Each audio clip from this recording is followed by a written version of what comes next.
हाँ देखिए, order calculate करने के लिए हम लोग सेकंड मेथड आता है। सेकंड मेथड है हाफ लाइफ। देखिए ये मेथड किस तरह के क्वेश्चंस में हम लोग अप्लाई किया करेंगे। तो जब आपको इस तरह से डेटा दिया जाए, यहाँ पे थोड़ा डेटा आपको देखना पड़ेगा कि डेटा कैसा होना चाहिए।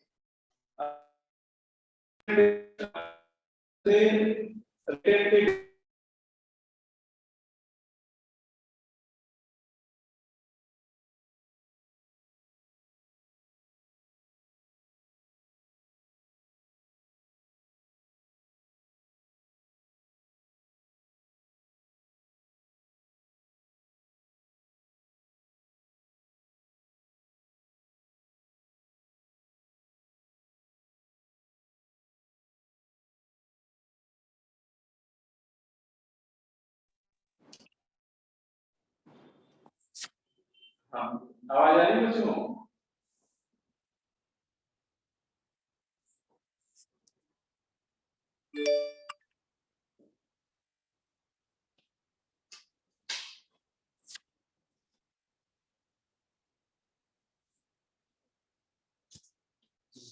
देखिएगा, तो इसमें टेबल आपको इस तरह के दिए होंगे, डिफरेंट कंसंट्रेशन पे आपको हाफ लाइफ गिवन होगी। जैसे सपोज अभी मैंने जनरल फॉर्म में लिखा हुआ है इसमें, तो मान लीजिए जिस समय कंसंट्रेशन C01 था रिएक्टेंट का, ठीक है, उस समय हाफ लाइफ आपको दी हुई है D1, ठीक है।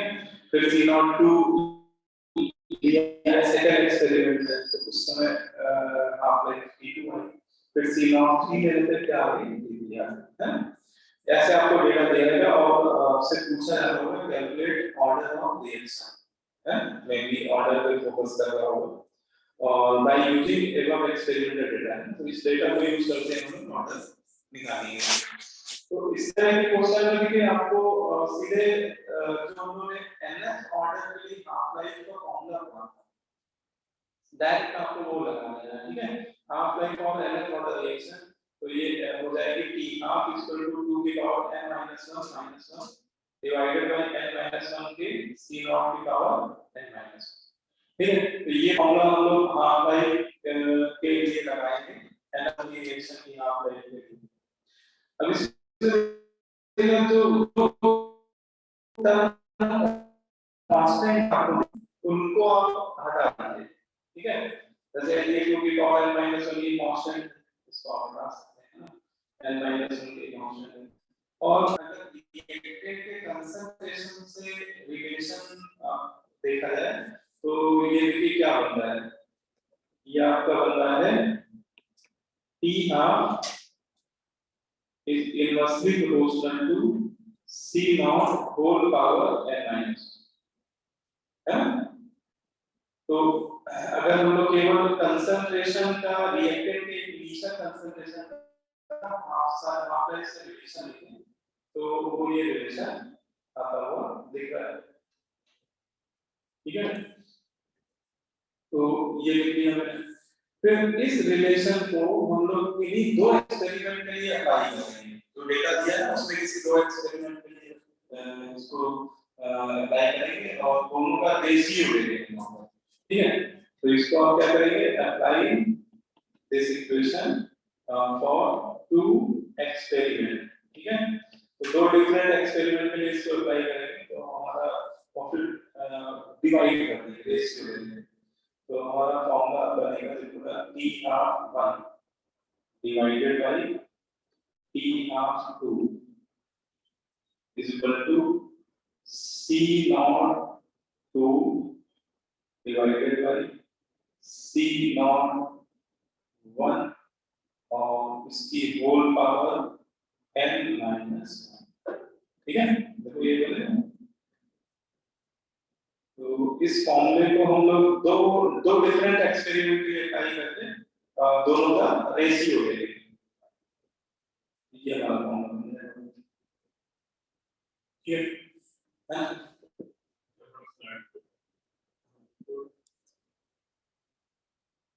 तो ये इसका रिजल्ट बनता है, बेटा ये हाफ लाइफ मेथड का लास्ट में रिजल्ट आ है, ये ही मेन रिजल्ट है। ठीक है, जब आप लोग ऐसा करेंगे तो ये वैल्यूज को दी ही क्योंकि दी हम ये सब सब्स्टिट्यूट करेंगे तो अननोन केवल क्या आ जाएगा, एनी ऑर्डर। ठीक है, तो इसको 10 के लिए सॉल्व करेंगे, solve your equation for n। ठीक है, क्वेश्चन स्पेसिफिकली आते बस ये कि आप बस ये वाला फॉर्मूला अगर आप याद करो सेकंड वाला, और पहला वाला फॉर्मूला अगर मान लो भूल गए तो जो इजी वाला मैथ फॉर्मूला है कम से कम ये भी याद रहेगा, तो आप ये वाला लास्ट वाला रिलेशन आप लिख लेते हो। आप भाई का कंसंट्रेशन से जो रिलेशन है वो भी याद रखिए, आप भाई university proportional C naught D of है। ठीक है, तो उसको जरूर याद रखें। तो इस वजह से क्वेश्चन करते हैं। ठीक है, इसी रिलेटेड क्वेश्चन है।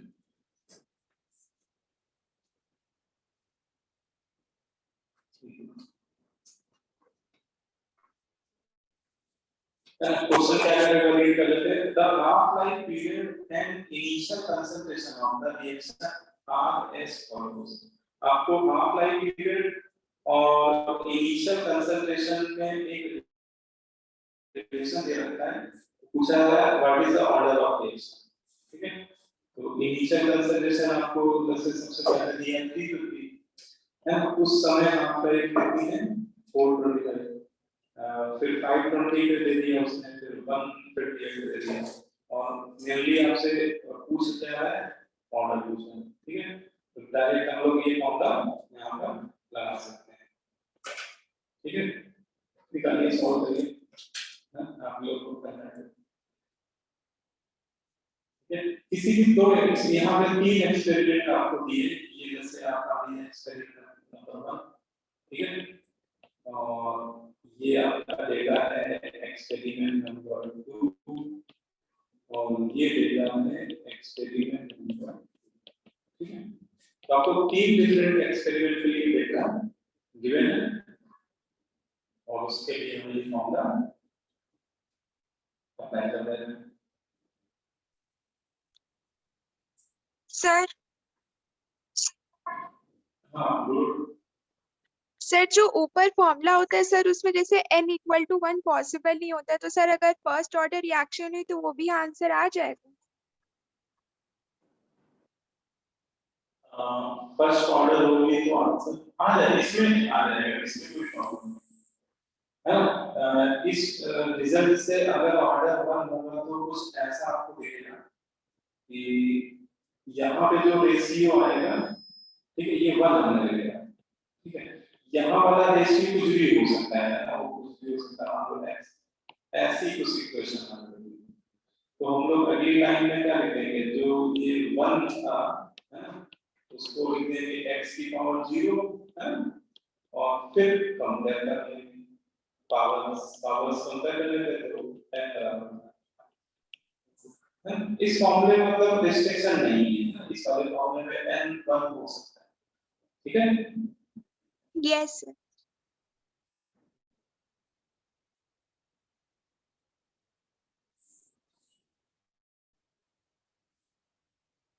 है ना। सभी बच्चे करिए, ऑनलाइन वाले बच्चों आपको भी बताइए क्या आंसर आ रहा है इसका, ऑर्डर निकालना है इसमें।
इतना टाइम लग रहा है।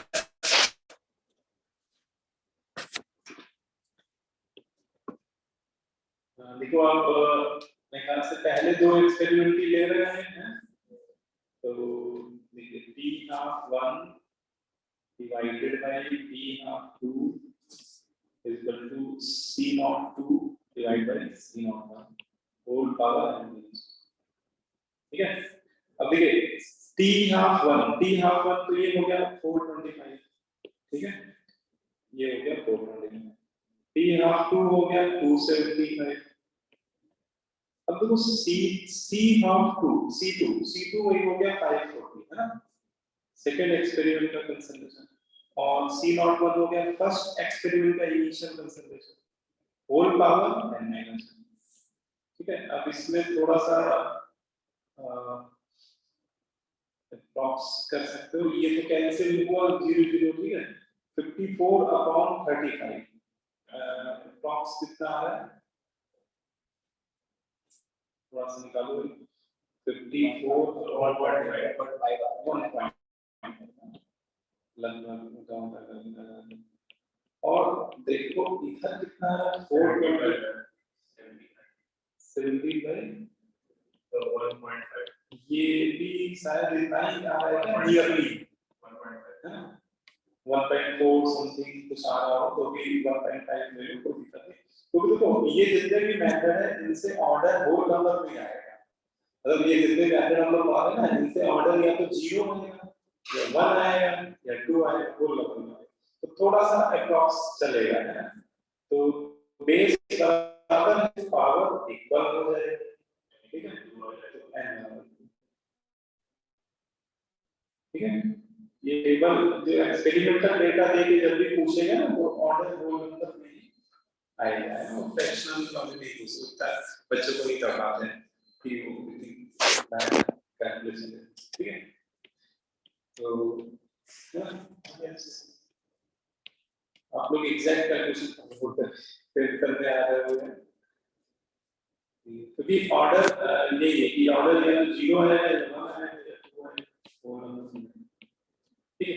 या फ्रैक्शनल ऑर्डर जब देना चाहेंगे तो ऐसा देंगे कि बिल्कुल 0.5 वाला आए इनसे, है, ऐसा ना हो कि 1.7 ऑर्डर आ रहा है, ऐसा नहीं देंगे, तो बिल्कुल बीचों बीच में आए 0.5 से, या मैक्सिमम केस में होल नंबर में है।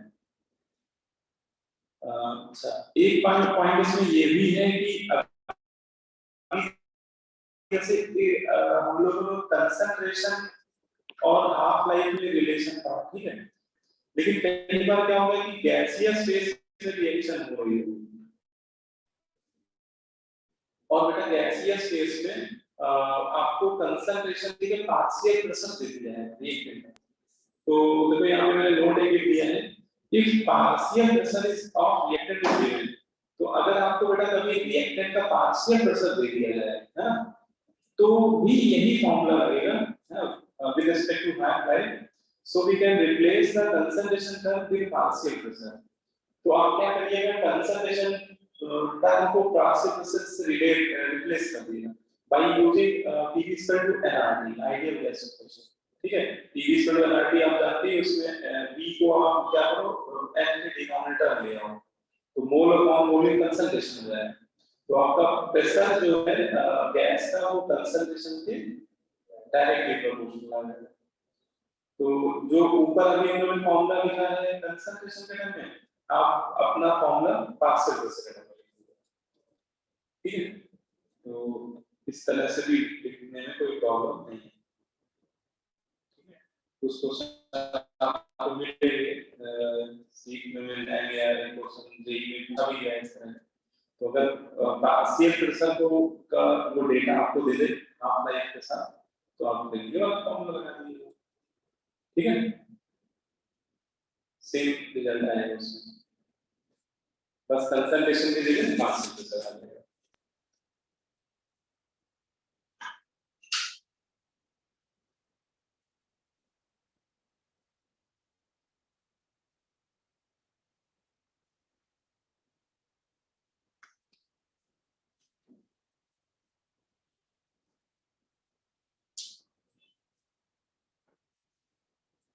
हो गया।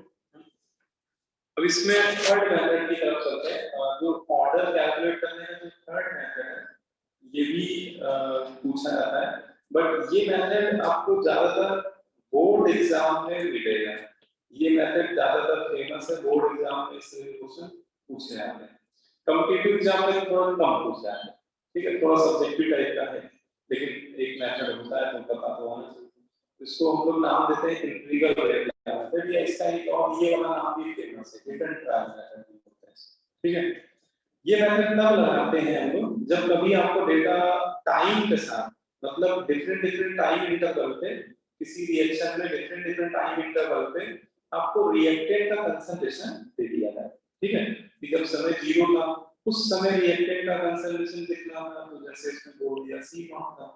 फिर किसी t1 टाइम पे रिएक्टेंट का कंसंट्रेशन थोड़ा कम हो गया होगा, तो यहाँ पे मैंने जनरल फॉर्म लिखा हुआ C1 मान लिया, ऐसे t2 टाइम पे C2 हो गया। और फिर आपसे वो पूछेगी बताओ ऑर्डर क्या है ना, डिटरमाइन ऑर्डर ऑफ दिस। तो टाइम के साथ अगर कंसंट्रेशन का डेटा आपको प्रोवाइडेड हो, रिएक्टेंट के कंसंट्रेशन का डेटा, तो हम लोग वहां पे फिर रिटर्न ट्रायल मेथड या इंटीग्रल रेट ट्रायल मेथड लगाते हैं। क्योंकि यहाँ पे हाफ लाइफ मेथड लग भी नहीं सकता, वो तो तब लगता है जब कंसंट्रेशन हाफ लाइफ का डेटा दिया होगा। और सबसे पहले हम लोग पढ़ा था वो वाला भी लगेगा, उसमें तो कंसंट्रेशन के साथ हाँ रेट पता होना चाहिए कि कभी इतना कंसंट्रेशन था उस समय इतना रेट था। तो शुरुआत वाले दो मेथड यहाँ पर नहीं है। अब यहाँ पे क्या करेंगे, तो सबसे पहले सब्जेक्टिव में ही पूछा जाएगा, तो मैंने इसको सॉल्व भी वैसे ही किया हुआ है जैसे आपको बोर्ड एग्जाम में करना है ना। Let us consider the above reaction belongs to zero order reaction. पहले हम लोग मान लेंगे, अब गिवन ट्रायल मेथड में ये करना पड़ता है कि पहले हम लोग मान लेते हैं कि ऑर्डर जीरो से शुरुआत कर रहे हैं, ठीक है, कि एज्यूम कर लेते हैं कि ये जो रिएक्शन का डेटा दिया है वो रिएक्शन जीरो ऑर्डर को बिलोंग कर रही है। अभी कंफर्म नहीं है लेकिन मान के चलते हैं। तो फिर और सबसे पहले मैंने क्या किया, जीरो ऑर्डर की ही काइनेटिक्स का फॉर्मूला लगा दिया है। ये फॉर्मूला है हम लोग C0 माइनस Cp बराबर 0। और यहाँ से k अगर हम लोग निकालें तो k बराबर देखो आ रहा है आपका k बराबर C0 minus C1 upon T, ठीक है। अब क्या करेंगे हम लोग, कोई एक एक्सपेरिमेंट ले लेंगे, वो t0 वाला छोड़ के, है ना, उसको लेने का कोई फायदा नहीं है, उसके आगे वाला कोई एक्सपेरिमेंट। तो मैंने t1 टाइम वाला ले लिया डेटा। तो जब टाइम t1 था तो वो मैंने टाइम रख दिया t1, और उस समय रिएक्टेंट का जो कंसंट्रेशन है वो C1 रख दिया, ठीक है। C0 आपका वो इनिशियल t0 वाला डेटा होगा, इसको रख के हम लोग k1 निकालेंगे, है ना। फिर किसी नेक्स्ट एक्सपेरिमेंट का डेटा सब्स्टिट्यूट करके t बराबर को t2 सब्स्टिट्यूट कर दिया, c बराबर मैंने c2 सब्स्टिट्यूट कर दिया, इससे k2 निकाल दिया। और ये दोनों रेट कांस्टेंट अगर इक्वल आ गए, है ना, आपने निकाला तो चांस की बात है कि वो दोनों क्या आ गए, इक्वल आ गए, तो इससे ये प्रूफ हो जाएगा कि जो आपने एजम्पशन लिया था वो करेक्ट था, है ना। क्योंकि अगर वो सही में जीरो ऑर्डर होगी ना तो उसका रेट कांस्टेंट किसी भी एक्सपेरिमेंट से निकालोगे तो वो कांस्टेंट, क्योंकि रेट कांस्टेंट, रेट के आगे कांस्टेंट इसलिए बोला जाता है कि एक रिएक्शन का रेट कांस्टेंट एक कांस्टेंट वैल्यू होती है ना। तो अगर आप दो एक्सपेरिमेंट की ही दो एक्सपेरिमेंट से के निकाले हो बराबर आ गया, तो हम लोग बोल देंगे कि वो रिएक्शन 100% जीरो ऑर्डर को बिलोंग करता है ना। लेकिन ऐसा हमेशा नहीं होगा, कई बार देखोगे कि रेट कांस्टेंट बराबर नहीं आ रहा होगा, k1 is not equal to k2 ऐसा आंसर आ रहा होगा, तो वहां पे हम लोग फिर बोलेंगे कि ये रिएक्शन उस केस में जीरो ऑर्डर को बिलोंग नहीं कर रही, do not belong to zero order reaction, ठीक है। तो फिर अगर जीरो ऑर्डर नहीं बिलोंग कर रही तो फिर क्या ऑर्डर होगा, तो फिर हायर ऑर्डर की तरफ हम लोग फिर मूव कर जाएंगे। फिर हम लोग इसमें फिर से मानेंगे कि let us consider above reaction belongs to first order, तो जीरो नहीं होगा फर्स्ट ऑर्डर है। और फिर आपकी कौन सी काइनेटिक इक्वेशन लगा दी है मैंने, यही फर्स्ट ऑर्डर लगा। और इसमें भी वही करेंगे कि ये दो एक्सपेरिमेंट के लिए का जो डेटा है वहां फिट कर लेंगे, है ना। और इससे हम लोग दो डिफरेंट रेट कांस्टेंट निकाल लेंगे k1 k2। अगर आपकी वो बराबर आ गया इस फॉर्मूले से तो फिर वो फर्स्ट ऑर्डर की हो जाएगी, और अगर वो भी नहीं बराबर आएगा ठीक है तो फिर वो सेकंड ऑर्डर की होगी। अच्छा आपको लग रहा है सर ऐसे तो करते रहेंगे पता नहीं क्या ऑर्डर आना है फोर्थ फिफ्थ ऑर्डर, तो देखो इतना ज्यादा थ्योरी पेपर में देखो और इसमें सेकंड ऑर्डर से आगे बढ़ेंगे नहीं वो लोग, है ना। रिटर्न ट्रायल मेथड में इतना भी बच्चों को नहीं परेशान करेंगे ऑर्डर 5 आ रहा है बच्चा लगाया चला जा रहा है तो वो कोई मतलब नहीं है। आप सीधा अगर ना 0 आए ना 1 आए तो 100% वही होगा, क्योंकि 2 से ज्यादा हायर ऑर्डर बोर्ड एग्जाम में तो आज तक कभी नहीं पूछी गई, उस पे क्वेश्चन ही नहीं बनाए गए, वो मतलब इतना सिलेबस से बाहर की बात है। एनसीईआरटी में भी फ्रैक्शनल ऑर्डर और थर्ड ऑर्डर की बात कभी करी तो फाइनली फिर वो ऐसे पता चल जाएगा कि इसका ऑर्डर है ना। तो इसीलिए इसको हिट एंड ट्रायल बोलते हैं, क्योंकि आपको 1 बाय 1 आपको चेक करना पड़ेगा कि 0 ऑर्डर है ठीक है, अगर के बराबर आ गया 0 ऑर्डर की काइनेटिक क्वेश्चन से तो 0 ऑर्डर है, अगर 0 नहीं आया तो फर्स्ट वाला काइनेटिक क्वेश्चन लगा के चेक कर लो है ना, कोई ना कोई पता चल जाएगा किसी में भी बराबर आएगा ठीक है समझ में आ गया तरीके। तो ये है इसीलिए इसको रिटर्न ट्रायल मेथड बोला जाता है।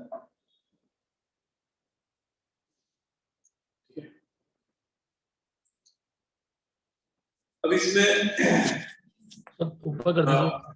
अच्छा नोट कर लिया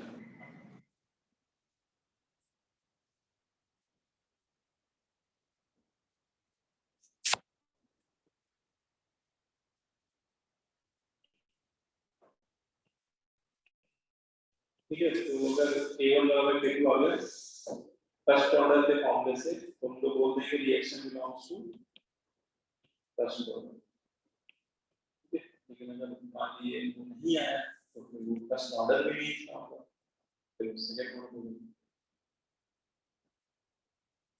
तो ऑर्डर कैलकुलेट करने के यही 3 मेथड होते हैं ठीक है। तो हमने तीनों मेथड का ये इनिशियल रेट मेथड भी पढ़ दिया, हाफ लाइफ मेथड भी देख लिया और ये आपका हिट एंड रन है ना, या इसको इंटीग्रल रेट मेथड। अब इसमें न्यूमेरिकल्स पे आते हैं और अगर इस पे वैसे न्यूमेरिकली सब पूछे जाएंगे है ना, लेकिन फर्स्ट ऑर्डर रिएक्शन में और कितनी डिफरेंट मेथड से क्वेश्चन बन सकते हैं अब हम लोग उस पे बात कर रहे हैं ठीक है।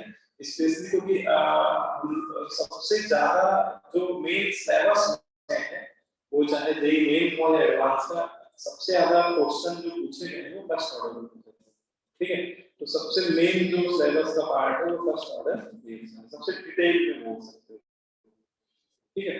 तो फर्स्ट ऑर्डर पे बेस्ड और भी डिफरेंट टाइप के क्वेश्चन बन सकते हैं, इसमें उसको मैंने कुछ टाइप में कैटेगराइज कर दिया। जैसे पहला टाइप जो है उसमें फर्स्ट ऑर्डर रिएक्शन की गैसियस फेज ठीक है, गैसियस फेज में अगर कोई फर्स्ट ऑर्डर रिएक्शन दिया हुआ है या गैसियस फेज में आपको डेटा प्रोवाइड किया गया है तो क्वेश्चन को कैसे करते हैं है ना। तो इसमें जैसे एक मैंने रिएक्शन ले ली है, सबसे पहले एक रिएक्टेंट है ना, एक गैस और बेटा उसको हीट कर रहे हैं थर्मली इसको डिकम्पोज करा रहे हैं तो उससे बेटा बी बन रहा है सी बन रहा है और डी बन रहा है, ऐसी रिएक्शन दी है ना। रेट कांस्टेंट बेटा के और आपको एक टेबुलर फॉर्म में इसमें डेटा दिया हुआ है कि टाइम के साथ डिफरेंट टाइम इंटरवल पे आपको टोटल प्रेशर दे दिया गया है पूरे मिक्सर का, गैसियस मिक्सर का डिफरेंट टाइम इंटरवल पे आपको क्या दे दिया है टोटल प्रेशर। मतलब जब समय 0 था उस समय का प्रेशर P0 था है ना, फिर किसी T1 टाइम में प्रेशर P1 अभी मान लिया वैसे सारी वैल्यूज आपको फिल करके दी जाएंगी अभी तो उसमें जनरल माना हुआ और किसी T2 टाइम पे टोटल प्रेशर T2। तो ये जो प्रेशर है वो किसी एक गैस का नहीं है, ये पूरे मिक्सर का है टोटल प्रेशर ठीक है। और आपसे पूछ रहा है लास्ट में find rate constant of reaction, आपसे रेट कांस्टेंट को पूछ रहा है ठीक है। और हाँ ये क्वेश्चन में बोल दिया जाएगा कि ये रिएक्शन फर्स्ट ऑर्डर की है, ये आपको बता दिया जाएगा this reaction belongs to first order ठीक है।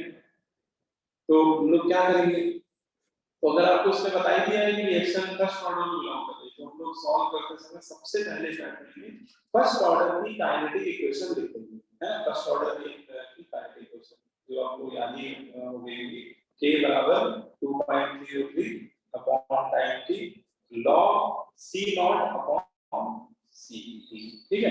अच्छा ये रिएक्शन किसके रिस्पेक्ट में फर्स्ट ऑर्डर है? तो कोई भी रिएक्शन जो होती है वो रिएक्टेंट के रिस्पेक्ट में फर्स्ट ऑर्डर होती है, मतलब कितने भी ऑर्डर की, फर्स्ट हो सेकंड हो या हम बात भले ही तो फर्स्ट ठीक है, कोई भी रिएक्शन जिस भी ऑर्डर की होती है वो रिएक्टेंट के रिस्पेक्ट में होती है, ठीक है ना, क्योंकि रेट लॉ में रिएक्टेंट के टर्म भी लिखते हैं हम लोग लॉ ऑफ मास एक्शन। तो ये रिएक्शन बेटा रिएक्टेंट ए के रिस्पेक्ट में फर्स्ट ऑर्डर है, तो मैंने जो फार्मूला लगाया है वो ए के रिस्पेक्ट में काइनेटिक इक्वेशन लिख दी है, और यहाँ जो कंसंट्रेशन लिख दी है ना वो ए के रिस्पेक्ट वाले लिखते हैं। तो न्यूमरेटर में लिख दिया है C नॉट ए, मतलब ए का जो इनिशियल कंसंट्रेशन है C नॉट, और डिनोमिनेटर में Ct ए, मतलब ए का जो Ct टाइम में कंसंट्रेशन है Ct ए। तो ये आपने लिख दिया रेट कांस्टेंट की इक्वेशन, ठीक है।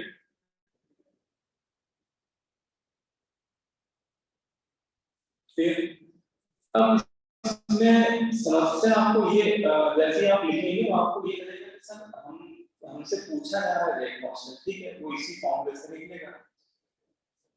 टाइम हमें दिया है, ठीक है, वो कोई भी टाइम लेके हम लोग कर सकते हैं, लेकिन समस्या है कि टाइम के साथ वो कंसंट्रेशन हमें चाहिए होंगे, है ना, और वो कंसंट्रेशन ना देके कुछ दूसरा डेटा दे रहा है, वो आपको टोटल प्रेशर दे रहा है।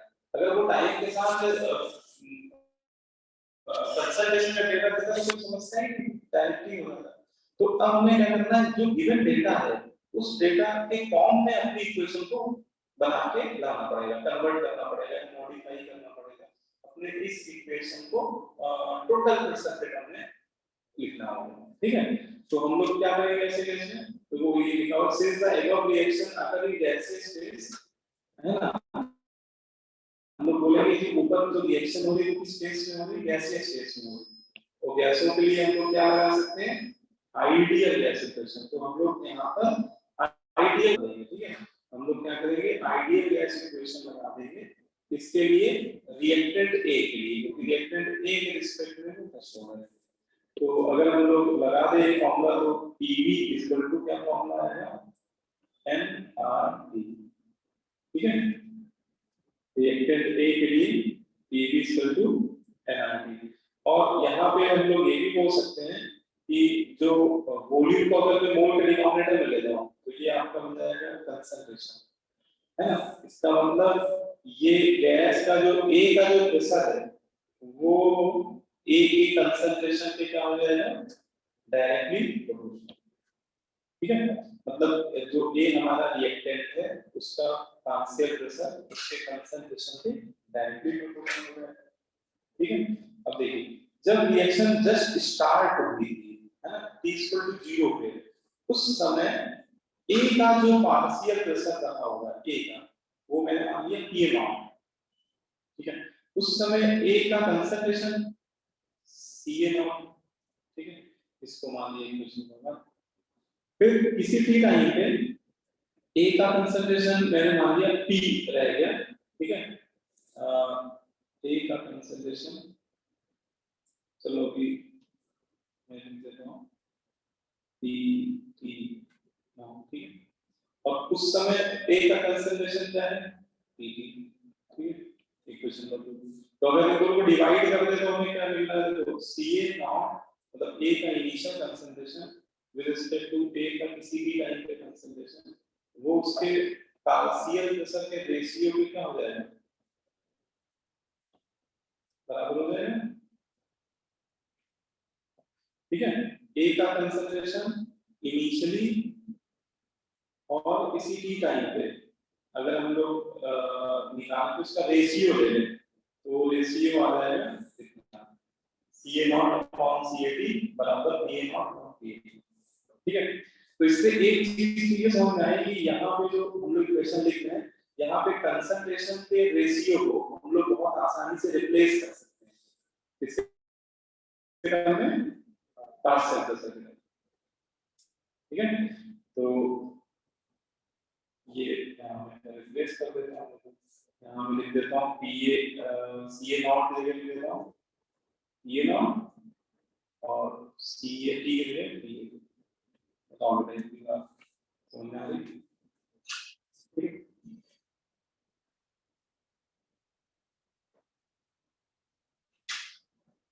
तो हम लोगों ने अपनी इक्वेशन को थोड़ा सा मैनिपुलेट कर दिया फर्स्ट ऑर्डर को, लेकिन अभी भी ध्यान से देखो वो ये जो डेटा हमें चाहिए ये एग्जैक्टली हमें दिया नहीं हुआ है। देखो पी नॉट ए का इनिशियल कंसंट्रेशन, ठीक है, ये तो चलो हमें मिल जाएगा क्योंकि जी टी इक्वल टू 0 पे हमारे पास केवल रिएक्टेंट ही होगा, तो टी इक्वल टू 0 पे जो पार्शियल प्रेशर है वो केवल रिएक्टेंट का है, क्योंकि प्रोडक्ट बने नहीं होंगे, तो चलो इसको तो आप मान लेंगे कि ये नॉट है, लेकिन आगे वाले प्रेशर केवल ए के नहीं है, वो पूरे मिक्स है, इसमें ए का भी प्रेशर है, डी का, सी से रिएक्टेंट हो रहा है, जितने भी गैस हैं, और हमें केवल यहाँ पे किसका चाहिए, ए का चाहिए, है? तो वो अब हमें अपनी इस जो इक्वेशन दी थी उससे हमें लिखना पड़ेगा, ऐसे तो ये इक्वेशन जो दी गई थी ए आपका b + 2c + 3d होता है, तो इसका इनिशियल कंसंट्रेशन ए का ये नॉट, ठीक है, इनिशियली तो हमारे पास ए ही होगा, b और c और d के मोल तो 0 होंगे, तो उनका पार्शियल प्रेशर भी क्या होगा, 0 होगा। ये अब हम लोग क्या करना है, अपनी इक्वेशन को पार्शियल प्रेशर के टर्म में लिखना है, अपनी इक्वेशन को किसके टर्म में लिखना है, पार्शियल प्रेशर के टर्म में, है? तो P नॉट A का क्या है, इनिशियल प्रेशर, और बाकी इनका क्या है, आएगा 0, ठीक है। अब A का किसी T टाइम का प्रेशर बताओ कैसे लिखें, माइनस है ना, तो इसके कुछ मोल डिकम्पोज होंगे तो उनके मोल के रिस्पेक्ट में कुछ प्रेशर भी कम हो जाएगा, तो मैंने मान लिया कि कोई P प्रेशर डिकम्पोज हो गया एक मोल के रिस्पेक्ट में, उधर एक मोल के रिस्पेक्ट में P बनता रहेगा, तो P का एक ही मोल तो P बन जाएगा, लेकिन बड़ा C के दो मोल हैं, तो ये 2P यहाँ लिखना पड़ेगा, क्योंकि P मैंने एक मोल के रिस्पेक्ट में है और D के 3 मोल बनता है, तो D के रिस्पेक्ट में पार्शियल प्रेशर 3P हो जाएगा। फिर आपसे बोला है कि टोटल प्रेशर क्या होगा पूरे मिक्सचर का, total pressure of gases mixture, तो यहाँ पे डाल्टन का की हेल्प ले सकते हैं, डाल्टन दिया लोड जो है कि मिक्सचर में एक से ज्यादा गैसें हैं और आपस में रिएक्ट ना कर रही हो, उनके टोटल प्रेशर का मतलब हर एक गैस का पार्शियल प्रेशर का सम टोटल प्रेशर पे, ठीक है। तो यहाँ पे टी टाइम पे हमारे पास ए भी मौजूद है, बी भी मौजूद है, सी और डी, तो चारों गैसों के पार्शियल प्रेशर का सम टोटल प्रेशर पे बराबर है। अब ये वैल्यूज यहाँ पे हम लोग रख देंगे, तो ये हो जाएगा P not minus P, PV केवल P हो जाएगा, PC 2P हो जाएगा और PV 3P हो जाएगा, ठीक है। फिर इसमें देखो जो कैंसिल हो रहा है कैंसिल कर देते हैं, ये स्मॉल p कैंसिल हो गया, तो आपका जो टोटल प्रेशर आ रहा है इसी की टाइम पे वो आ रहा है P नॉट प्लस 5P, है ना, P नॉट प्लस 5P। और देखो ये PT आपको गिवन है, मतलब जो उसने टेबल में दिया है ना वो PT दिया है, देखना है तो किसी की है ना, ये गिवन P नॉट आपको T इक्वल टू 0 टाइम वाला ये भी गिवन है, तो गिवन क्या नहीं है, स्मॉल p, मतलब ये अननोन है हमारे लिए एक तरह से, तो किसी की वैल्यू चलो निकाल लेते हैं, स्मॉल p आ गया यहाँ से, टोटल प्रेशर जितने भी नोन टर्म है उसी के रिस्पेक्ट में निकाल लेते हैं, स्मॉल p की वैल्यू आ गई p not minus pt minus p naught divide by 5, बोल दे इसका पहला नोट कर लो,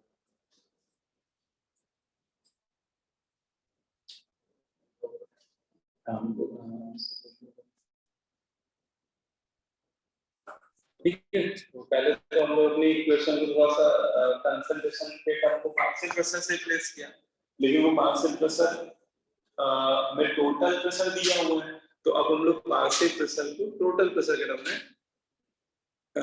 एक्सप्रेस करने कर रहे हैं, ठीक है।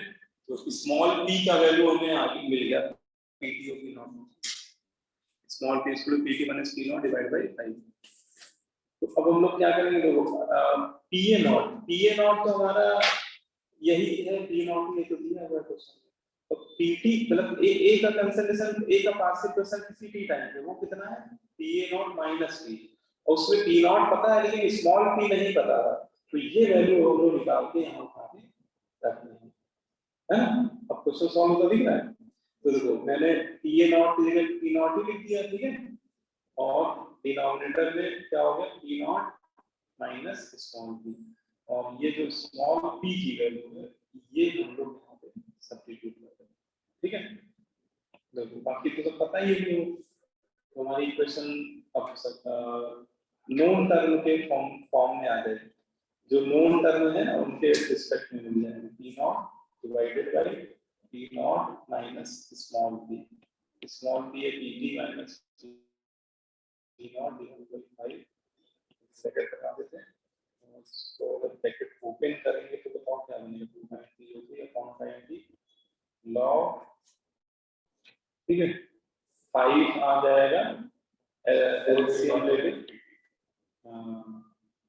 ये आ जाएगा डिनोमिनेटर में मतलब क्या आएगा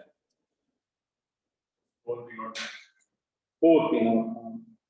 पी नॉट माइनस, ठीक है, इस तरह से हमारे इक्वेशन में।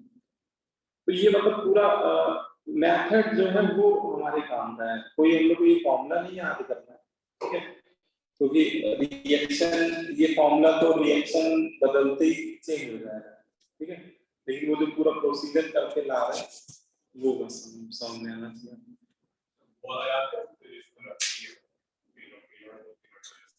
हाँ ये वाला याद कर,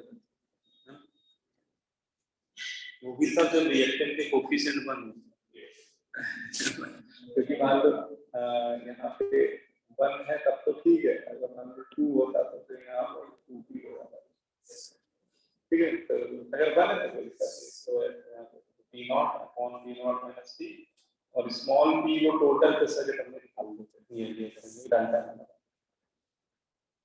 ठीक है।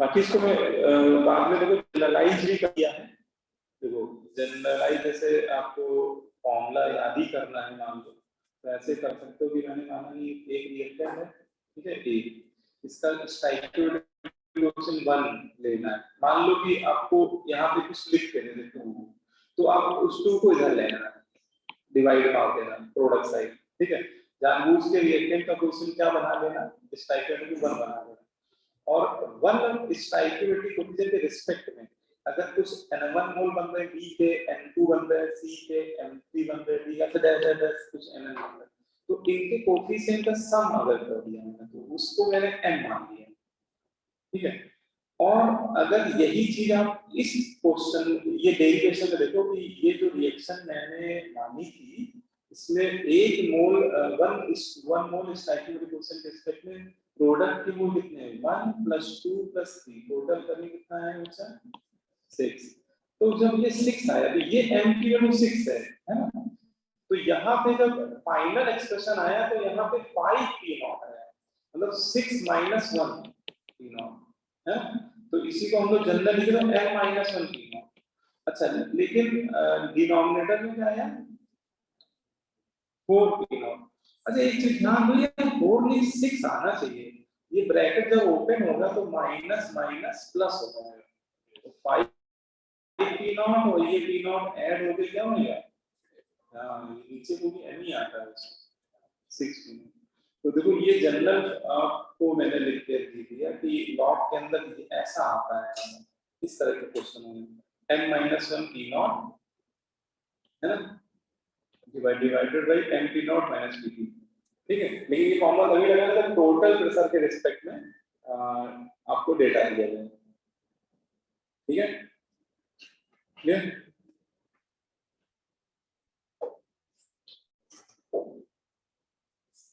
अगर मतलब फॉर्मूला याद कर सकते हैं आप लोग तो कर लीजिए, अदरवाइज नहीं याद कोई दिक्कत नहीं है, मेथड बस समझ आना चाहिए, ठीक है, मेथड समझना और निकाल लीजिएगा, उसमें कोई बड़ी बात नहीं, ठीक है।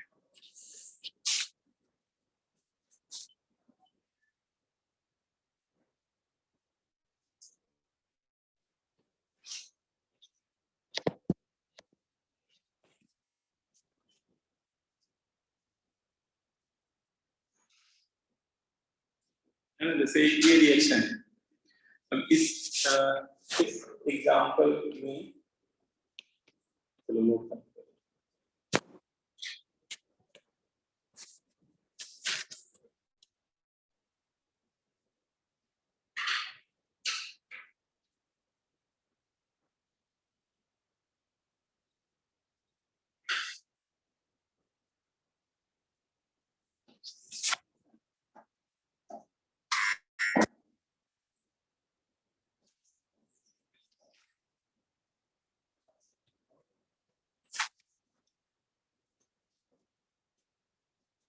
देखो इसमें ये वाला एक बार आपको खुद से बता दूं, जैसे मान लो ये रिएक्शन आपको दे दी, ठीक है, और आपको यही वाला फॉर्मूला लगाना है, उसके लिए m की वैल्यू आपको निकालनी पड़ेगी, ठीक है।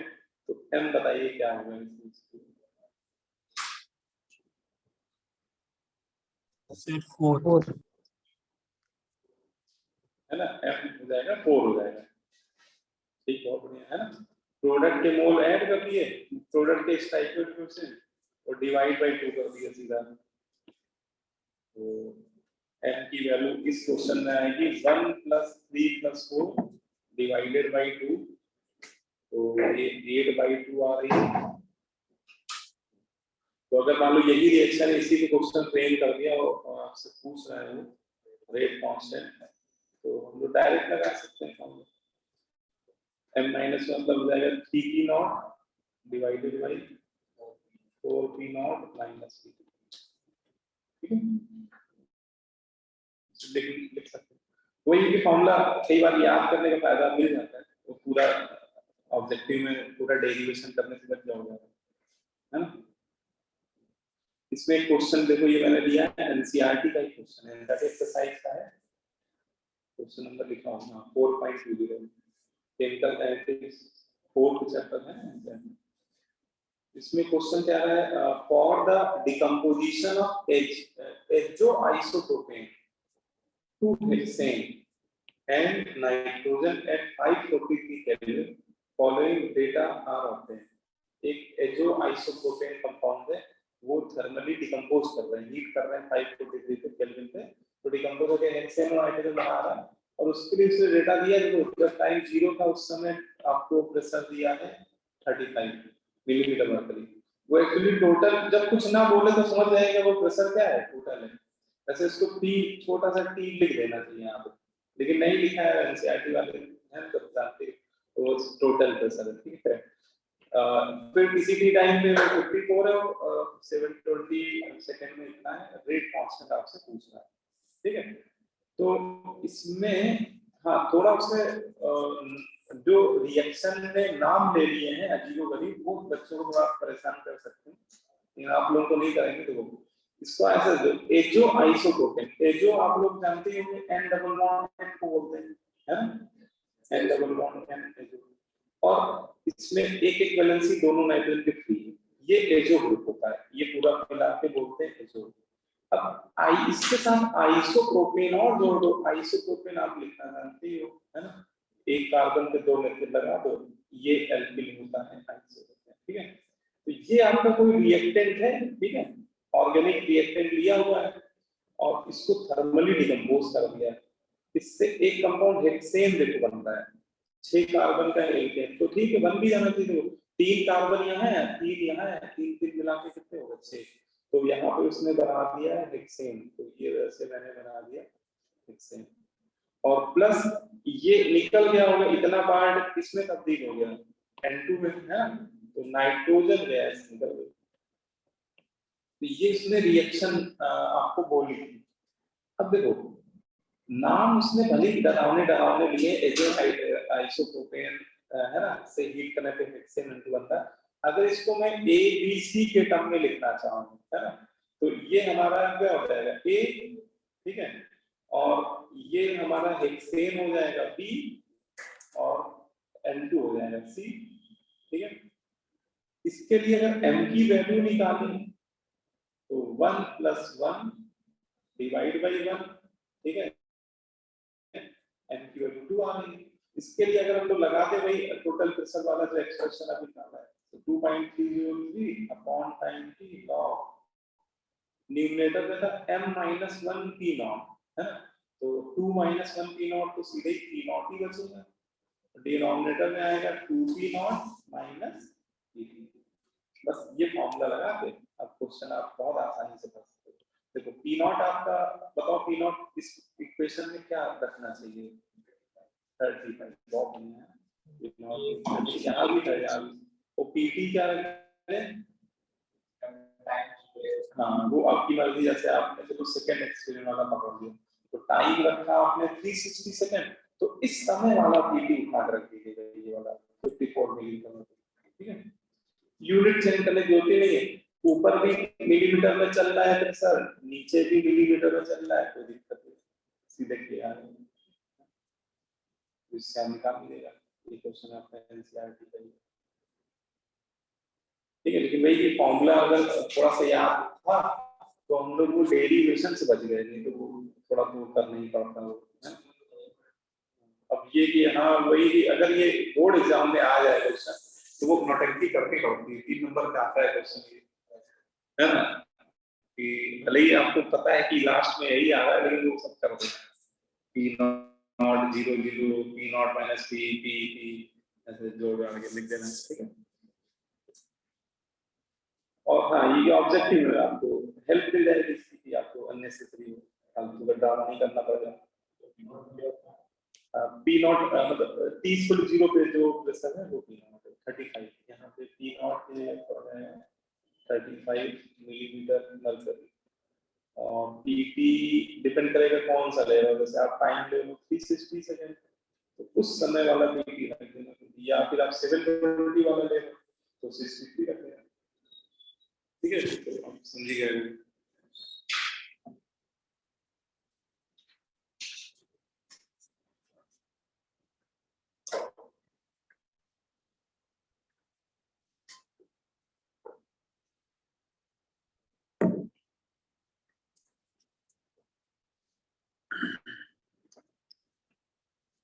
क्लियर हो गया, बोलो।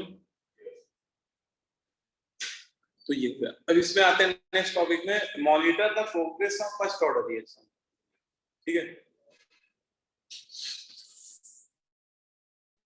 ये सब फर्स्ट ऑर्डर के ही अलग अलग वेरिएशन पढ़ रहे हैं लोग, फर्स्ट ऑर्डर में और कितनी डिफरेंट मेथड से आपसे क्वेश्चन पूछे जा सकते हैं। तो नेक्स्ट है monitor the progress of first order reaction. इसमें क्या है कि कोई फर्स्ट ऑर्डर रिएक्शन की प्रोग्रेस को हम लोग किसी दूसरे रिएक्शन की हेल्प से मॉनिटर कर रहे हैं, ठीक है। इसमें सबसे पहला मेथड जो मेन इंपॉर्टेंट मेथड माना जाता है वो टाइट्रेशन मेथड, ठीक है। टाइट्रेशन मेथड क्या होता है? टाइट्रेशन मेथड इसके लिए लगता है डिकम्पोजिशन ऑफ H2O के लिए, ठीक है। Decomposition of hydrogen peroxide, hydrogen peroxide का जो डिकम्पोजिशन होता है, थर्मल डिकम्पोजिशन, ये एक फर्स्ट ऑर्डर की काइनेटिक्स होती है। ये हम लोग जब एग्जांपल पढ़े थे फर्स्ट ऑर्डर के तो वहां पे कुछ एग्जांपल लिखा है आपने, तो ये आप लोग को याद ही रखना है कि H2O2 का डिकम्पोजिशन जो ये रिएक्शन होती है ये बहुत स्टैंडर्ड फर्स्ट ऑर्डर रिएक्शन होती है, जिसमें H2O2 डिकम्पोज होकर वाटर में जाता है और O2 में जाता है ना, फर्स्ट ऑर्डर रिएक्शन होती है। अब इस रिएक्शन के लिए आपसे कभी ऐसा डेटा दे दिया जाए, एक्सपेरिमेंटल डेटा प्रोवाइड किया जाए कि डिफरेंट टाइम पे वॉल्यूम ऑफ केमोनोफोर दे दिया जाए जो यूज हो रहा होगा टाइट्रेशन में, ठीक है। जैसे 0 टाइम पे केमोनोफोर का वॉल्यूम वो कुछ बोल देगा V0 यूज हुआ है ना, तो किसी T टाइम पे, है ना, किसी सॉरी यहाँ पे टाइम होगा, यहाँ पे मान लो T1 टाइम पे केमोनोफोर का वॉल्यूम कुछ VT1 यूज हो रहा है, और T2 टाइम पे केमोनोफोर का वॉल्यूम VT2 यूज हो रहा है, ठीक है। ऐसा आपको डेटा मान लो दे दिया जाए, और फिर लास्ट में पूछ तो वही रहा होगा, जैसे रेट कांस्टेंट या हाफ लाइफ में कुछ पूछ रहा होगा, calculate the rate constant for decomposition of H2O2, ठीक है। H2O2 के डिकम्पोजिशन रेट कांस्टेंट या हाफ लाइफ में कुछ भी आपसे पूछ सकते हैं, ठीक है। तो इस तरह का क्वेश्चन आपको कई बार फ्रेम करके दिया जाएगा। अब इस क्वेश्चन को देखने में भी आपको यही फील आएगा कि सर मुझे ये पता है कि H2O2 का डिकम्पोजिशन फर्स्ट ऑर्डर है, ठीक है ना। तो सबसे पहले हम लोग क्या लिख देंगे, since decomposition of H2O2 follows first order kinetics, ठीक है। So apply first order kinetic equation for H2O2, हम लोग H2O2 के लिए लगा देंगे फर्स्ट ऑर्डर काइनेटिक इक्वेशन, ठीक है। और जब वो फॉर्मूला लगाएंगे तो हम लोग जो फॉर्मूला स्टैंडर्ड फॉर्मूला याद किए वही लगाएंगे, k बराबर 2.3 upon time t log C0 of H2O2 divide by C2 of H2O2, है ना। तो अब इसमें समस्या बस आपको ये आएगी कि सर हमें के निकालने के लिए जो रिक्वायरमेंट है वो कंसंट्रेशन की रिक्वायरमेंट है। हाइड्रोजन पेरोक्साइड का इनिशियल कंसंट्रेशन चाहिए और किसी टी टाइम पे क्या है वो चाहिए, और आपको टेबल में वैसा कुछ दे ही नहीं रहा है ना। टेबल में वो हाइड्रोजन पेरोक्साइड का नाम ही नहीं ले रहा है। आपको वो टेबल में देखो, ध्यान दिया आपने, आपको टेबल में केमनोफोर का वॉल्यूम दे रहा है जो कि टाइट्रेशन में यूज हो रहा है। ठीक है, तो पहली बात तो आपको ये क्लिक करना चाहिए केमनोफोर का H2O2 से क्या कनेक्शन हो सकता है। मतलब यहाँ पे केमनोफोर, हमें तो H2O2 का कंसंट्रेशन चाहिए, वो दे रहा है केमनोफोर का, डिफरेंट पूरा कंपाउंड ही अलग है ना। तो यहाँ पे क्या हो रहा है, ये जो टेबल है वो एक टाइट्रेशन पे बेस्ड टेबल है। यहाँ पे क्या करा, वो एक टाइट्रेशन करा रहा है, और उस टाइट्रेशन का उसने डिफरेंट डिफरेंट टाइम इंटरवल पे जो केमनोफोर का वॉल्यूम यूज हो रहा है वो दे रखा है। ठीक है, तो यहाँ पे आप समझ रहे हैं, ये एक टाइट्रेशन, एक्सपेरिमेंटली एक टाइट्रेशन परफॉर्म किया जा रहा है जिसमें H2O2 का टाइट्रेशन किसके साथ कराया जा रहा है, केमनोफोर के साथ। केमनोफोर आप लोग तो डी ब्लॉक पढ़ चुके हो बहुत पहले, केमनोफोर बहुत बढ़िया क्या होता है, ऑक्सीडाइजिंग है। तो यहाँ पे केमनोफोर H2O2 को ऑक्सीडाइज कर रहा है ना, टाइट्रेशन करा रहे हैं। जैसे आपने लैब में देखा होगा, टाइट्रेशन कराया नहीं होगा, तो एक लंबी सी ट्यूब लेते हैं, ब्यूरेट है ना, और एक कोनिकल फ्लास्क लेते हैं। ठीक है, तो ब्यूरेट में भर दिया गया, फिल कर दिया गया केमनोफोर, पर्पल कलर का सॉल्यूशन होता है उसका। ठीक है, और कोनिकल फ्लास्क में ले लिया है H2O2 और एक एक बूंद टपकाई जा रही है। ठीक है, इस तरह से टाइट्रेशन कराया जा रहा है।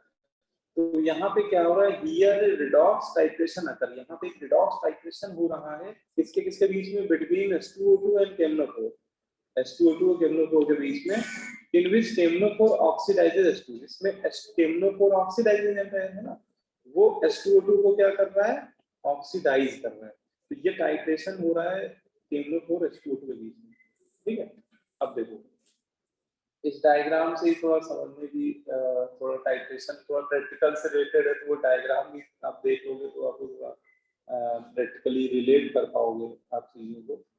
ये देखो उसने आपको जो बताया है H2O2, देखो जब ये लोग टाइट्रेशन करते हैं तो कोनिकल फ्लास्क में जो भी लेते हैं है ना, उसका कुछ एक सर्टेन मोल लेना होता है।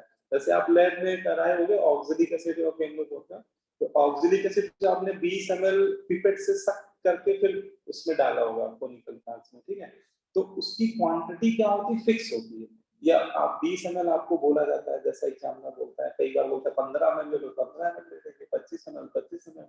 ठीक है, तो आपने मान लिए कुछ A मोल आपने लिए H2O2 को, कितना कंसंट्रेशन लिया, A मोल, है ना, टाइट्रेशन कराते समय, और उधर तो अभी 0 फिर मतलब इनिशियल कंसंट्रेशन आपने A लिया।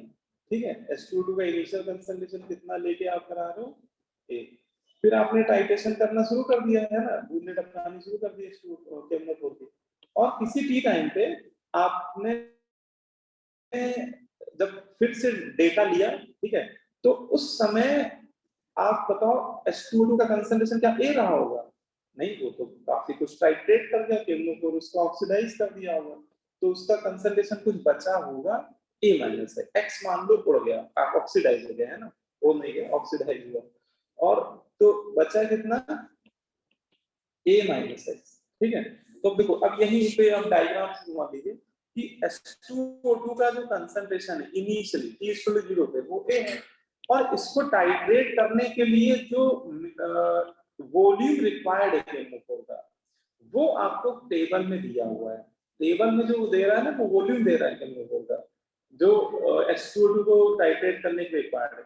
0 टाइम पे जो वॉल्यूम है वो V0 है, और किसी टी टाइम पे जो वॉल्यूम रिक्वायर्ड है उसको टाइट्रेट करने के लिए उसे उसने Vt बोल रखा है।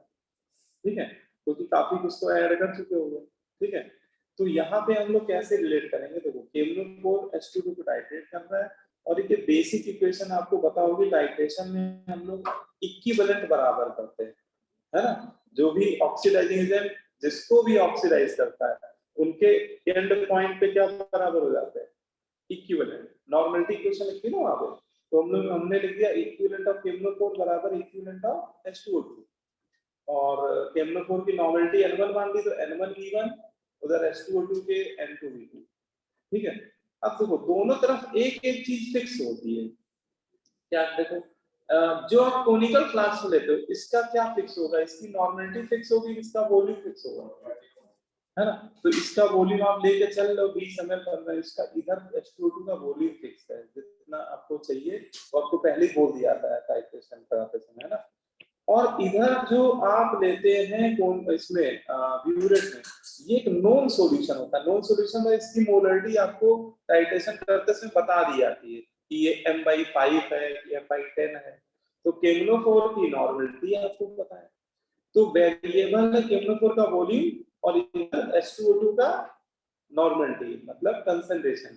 तो हम लोग बोल सकते हैं कि किसी भी टी टाइम पे H2O2 का जो कंसंट्रेशन है, H2O2 का बेटा जो नॉर्मलिटी है, वो केमनोफोर के वॉल्यूम के क्या होगा, डायरेक्टली प्रोपोर्शनल। अगर ये कांस्टेंट वाले टर्म पिक्चर से हटा दे तो डायरेक्टली प्रोपोर्शनलिटी वाला साइन आ जाएगा, है ना।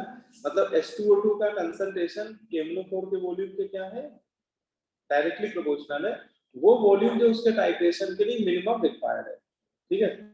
तो अब देखो इसी टी टाइम पे H2O2 का बेटा कितना कंसंट्रेशन लेके चल रहे थे, देखो डायग्राम में ए।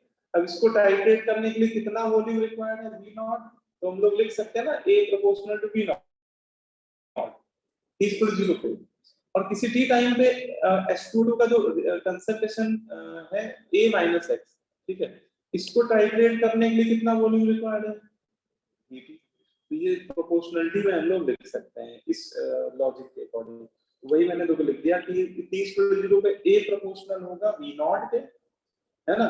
और किसी टी टाइम पे उसका कंसंट्रेशन जो बचा हुआ है A माइनस x, वो किसके डायरेक्टली प्रोपोर्शनल है, VT के, ठीक है। तो अगर हम लोग इन दोनों इक्वेशन को, मान लो इक्वेशन 1 है, ये 2 है, दोनों को डिवाइड कर दे तो हमें क्या मिलेगा, A/A माइनस x बराबर आ जाएगा V नॉट अपॉन VT। और देखो हमें यही तो चाहिए था ना, A/A माइनस x। देखो के निकालने के लिए हमें यही तो चाहिए था, A/A माइनस x। ये वैल्यू तो रख देंगे V नॉट अपॉन VT। हाँ बोलो बेटा क्या कहते हैं सर V2 फिक्स कैसे था? VT फिक्स कैसे था। अच्छा देखो VT नहीं फिक्स है, ये वॉल्यूम तो वेरिएबल है ना। यहाँ पे जो H2O2 का वॉल्यूम आपने लिया होगा कुछ 20 ml 15 ml कुछ लिया होगा, ये H2O2 का वॉल्यूम फिक्स है। H2O2 का देखो H2O2 का वॉल्यूम, हाँ देखो H2O2 का मैंने वॉल्यूम इधर लिया होगा राइट हैंड साइड, तो ये फिक्स है। और उधर क्या है, नॉर्मलिटी फिक्स है, केमनोफोर की नॉर्मलिटी फिक्स है। यस। ये तो आप लोगों को बेसिक पता ही होगा, टाइट्रेशन में एक सॉल्यूशन नोन होता है, एक अननोन होता है। नोन की नॉर्मलिटी आपको बता दी जाती है, नॉर्मलिटी या मोलरिटी आपको बता दी जाती है, और अननोन वाली की निकालनी होती है, वही आपका लास्ट में रिजल्ट होता है। टाइट्रेशन का लास्ट में जो रिजल्ट होता है उसका मोलरिटी पूछ लेता है या कंसंट्रेशन निकालना होता है, स्ट्रेंथ निकालनी होती है। ये दोनों की निकाल ही नहीं सकते यार, ना ना, एक की वो बता दी जाती है, वो रख के फिर निकालते। हाँ जो वॉल्यूम आता है ना, वो वॉल्यूम ही रखना होता है, बाकी क्वांटिटी तो रखनी पड़ेगी आपको।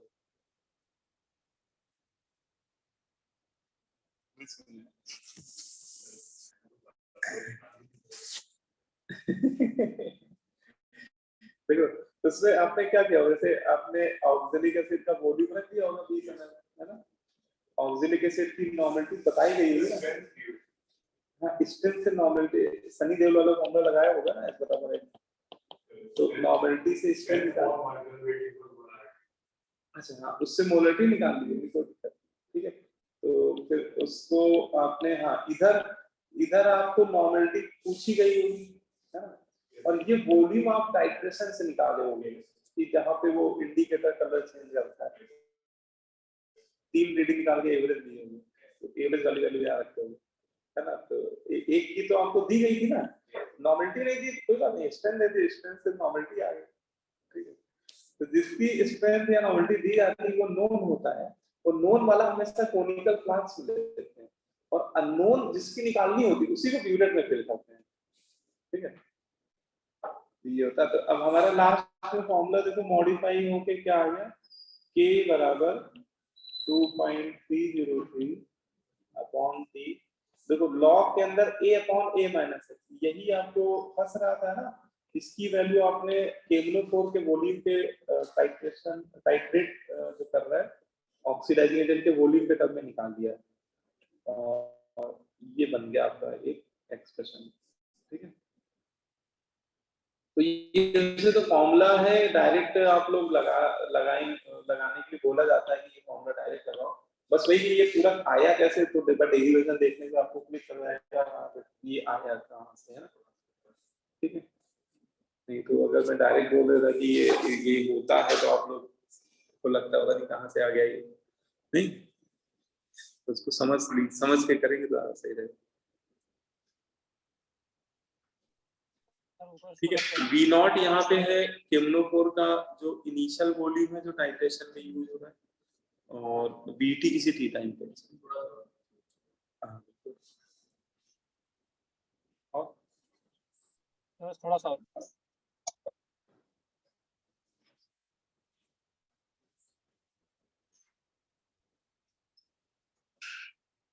करिए नोट करिए। सर एक बार सॉल्यूशन की स्टार्टिंग से दिखा दें। यस स्टार्टिंग से यहाँ से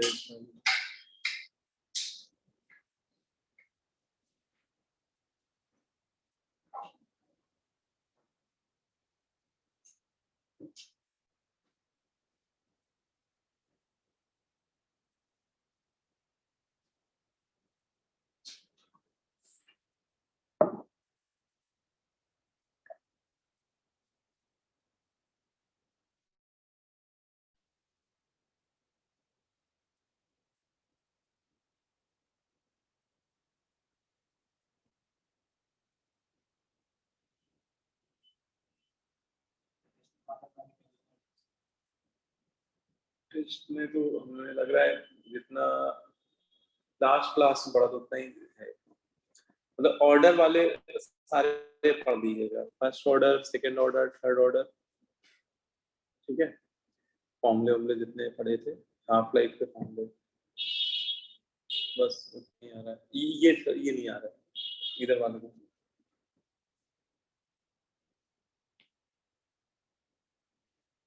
ठीक है, चले आगे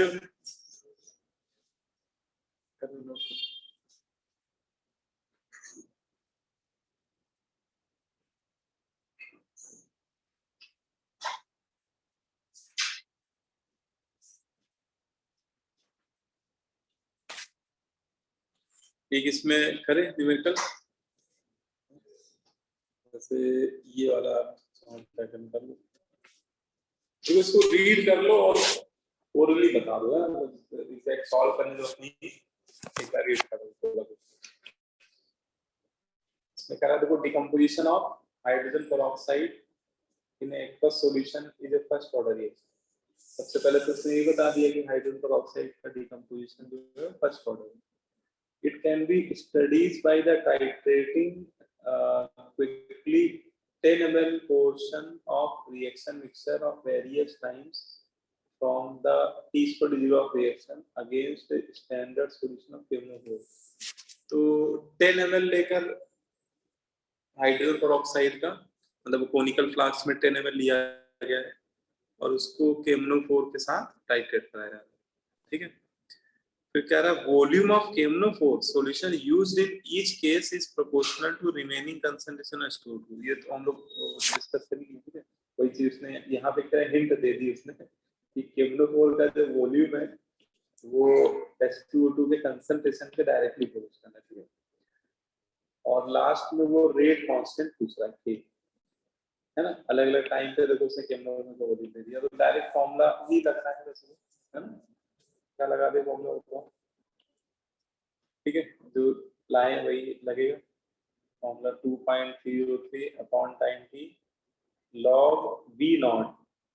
V नॉट पड़ जाएगा यहाँ पे कितना बताओ, 22, बहुत बढ़िया, जीरो टाइम वाला है ना। और किसी टी टाइम पे तो बेटा ये टाइम हम लोग 600 वाला ले लेते हैं। ठीक है, 600 वाला ले लो, तो कितना है ये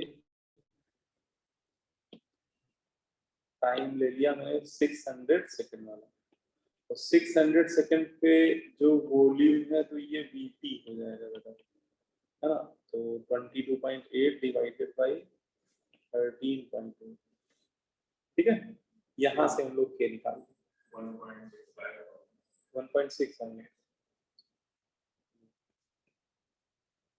अरे किसी बच्चे मन में आ रहा है सर हम इससे निकालेंगे तो आंसर ऐसा तो नहीं अलग आएगा।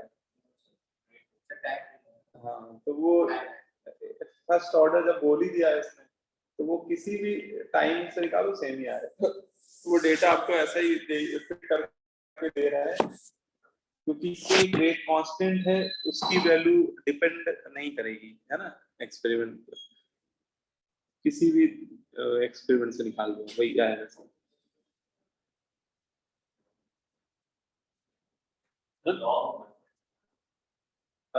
लॉग के आंसर मैं सुधा फाइनल आंसर निकाल दिया।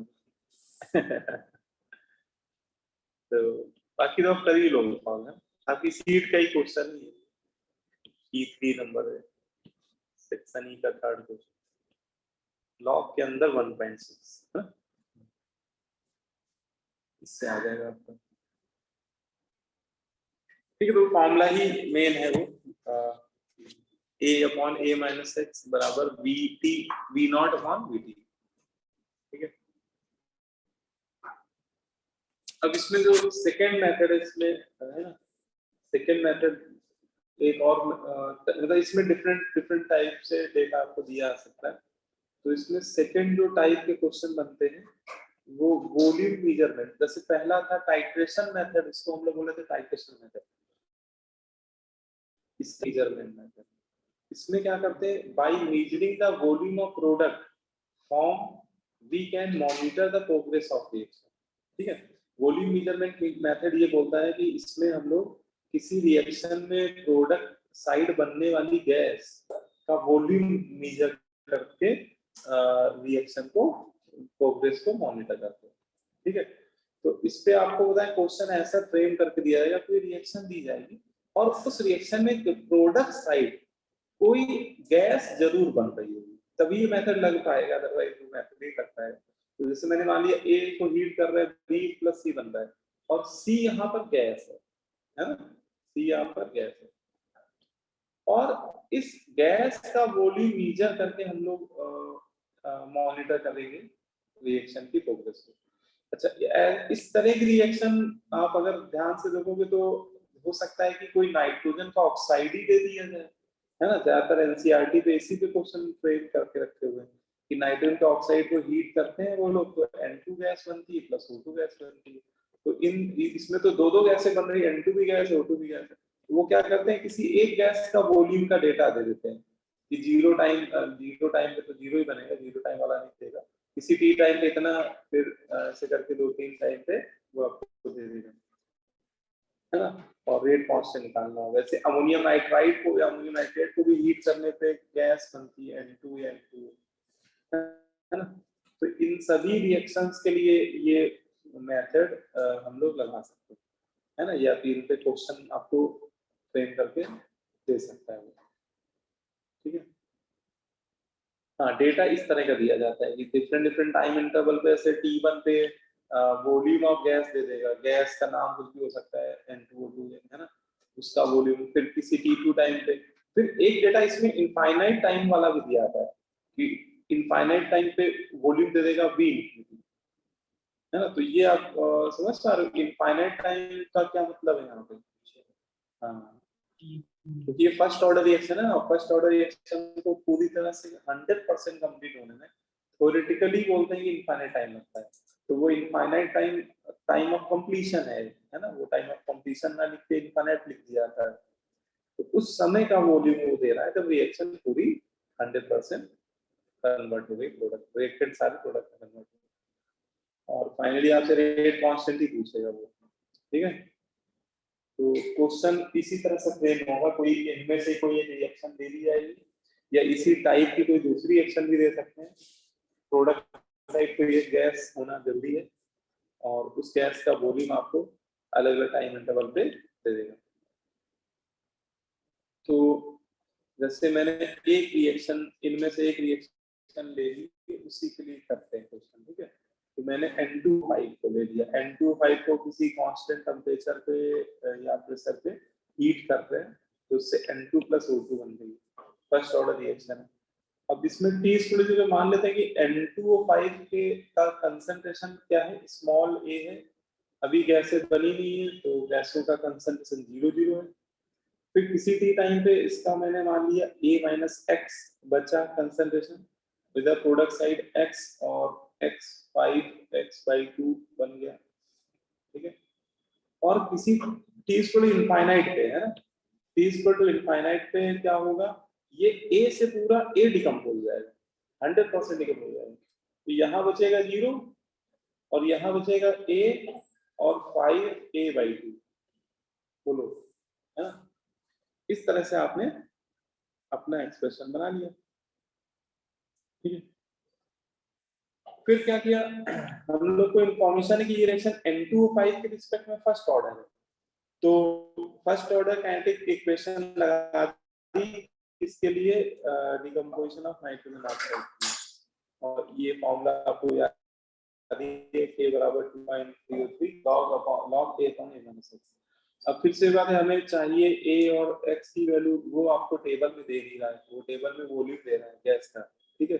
तो हमें क्या करना होगा, कंसंट्रेशन को N25 कंसंट्रेशन को गैस के वॉल्यूम प्लेस करना होगा। उसके लिए हम लोग लगा दे रहे हैं यहाँ पे P = nRT, है ना। अब देखो ये रिएक्शन, जो इस तरह की रिएक्शन जो दी जाएंगी थर्मल डिकम्पोजिशन, वो एक कांस्टेंट टेम्परेचर पे ही डिकम्पोज करा रहा होगा रिएक्शन को, तो टेम्परेचर कांस्टेंट हो जाएगा, प्रेशर भी कांस्टेंट लिया जा रहा होगा, कांस्टेंट टेम्परेचर और कांस्टेंट प्रेशर पे डिकम्पोज करा रहा होगा।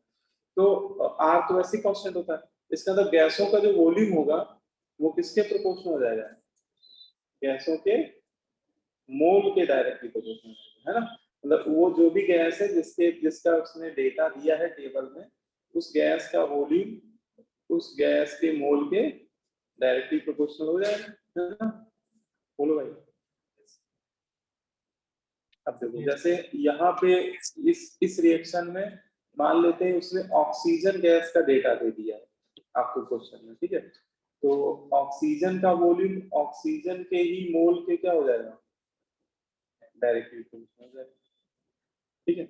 अब इसी रिलेशन को आप एक बार लगा दो किसी टी टाइम पे, तो टी टाइम पे देखो, टी टाइम पे ऑक्सीजन का वॉल्यूम टेबल में क्या दिया था, Vt, और उस समय आप O2 के कंसंट्रेशन को ज्यादा देखिए, O2 का मोल कितने थे, O2 के मोल थे ये 5x/2, है ना, ये इसके डायरेक्टली प्रोपोर्शनल है ना।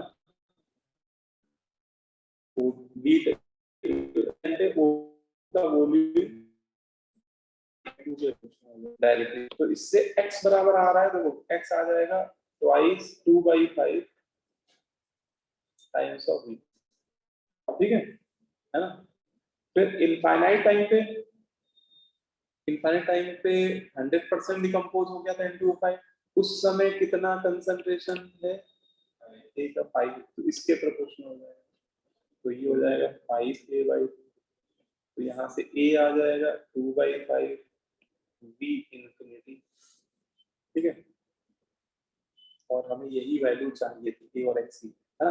तो हम लोग जो फर्स्ट ऑर्डर काइनेटिक क्वेश्चन है वो लिखेंगे और उसमें ये वैल्यू स्प्लिट कर देंगे सारी a और x की, ठीक है, क्योंकि हम लोग को a और x को ही रिप्लेस करना है।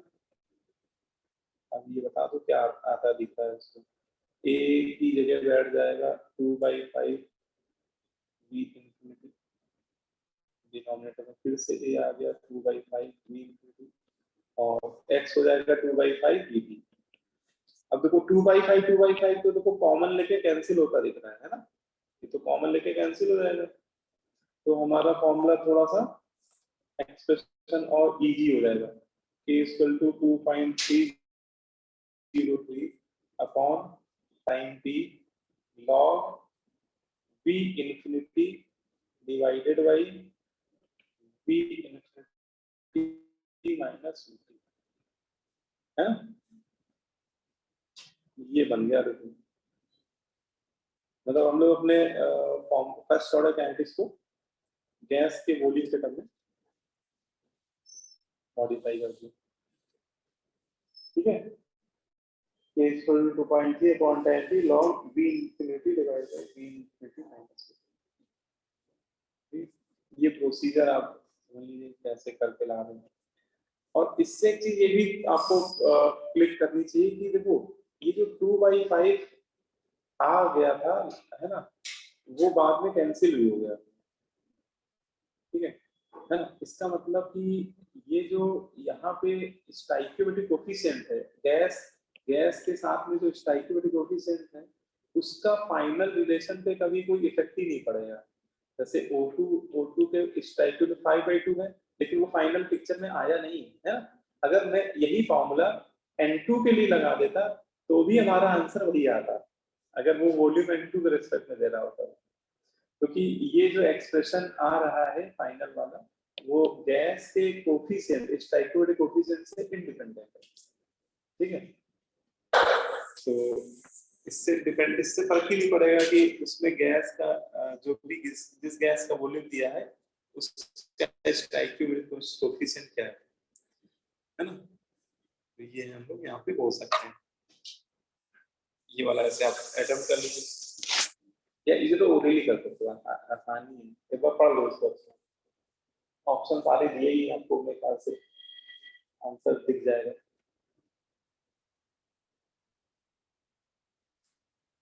N2O5 का डिकम्पोजिशन करा रहा है क्लोरोफॉर्म के अंदर और ऑक्सीजन गैस का वॉल्यूम दिया हुआ है।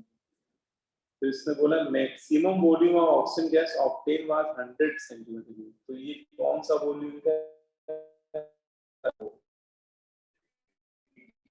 मैक्सिमम वॉल्यूम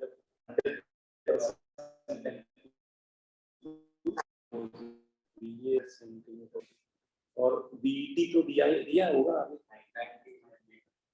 हाँ 500 मिनट पे 90 सेंटीमीटर की हो गया, तो ये बीटी हो गया, ठीक है। तो T बराबर ले लेना, T बराबर 500 मिनट, और इस समय O2 का वॉल्यूम है 90 सेंटीमीटर। अब ये दोनों वैल्यू पुट कर दीजिए, है ना। यहाँ पे 100 डिनोमिनेटर में 100 माइनस 90 10 0 हो गया, बचा log 10 1। तो आंसर आएगा 2.3 अपॉन टी। टी कितना है? 500। तो ये आंसर आएगा लॉग के अंदर, तो टेनिंग बन गया, तो वैल्यू हो गया, ठीक है। आंसर आपका लिख जाएगा।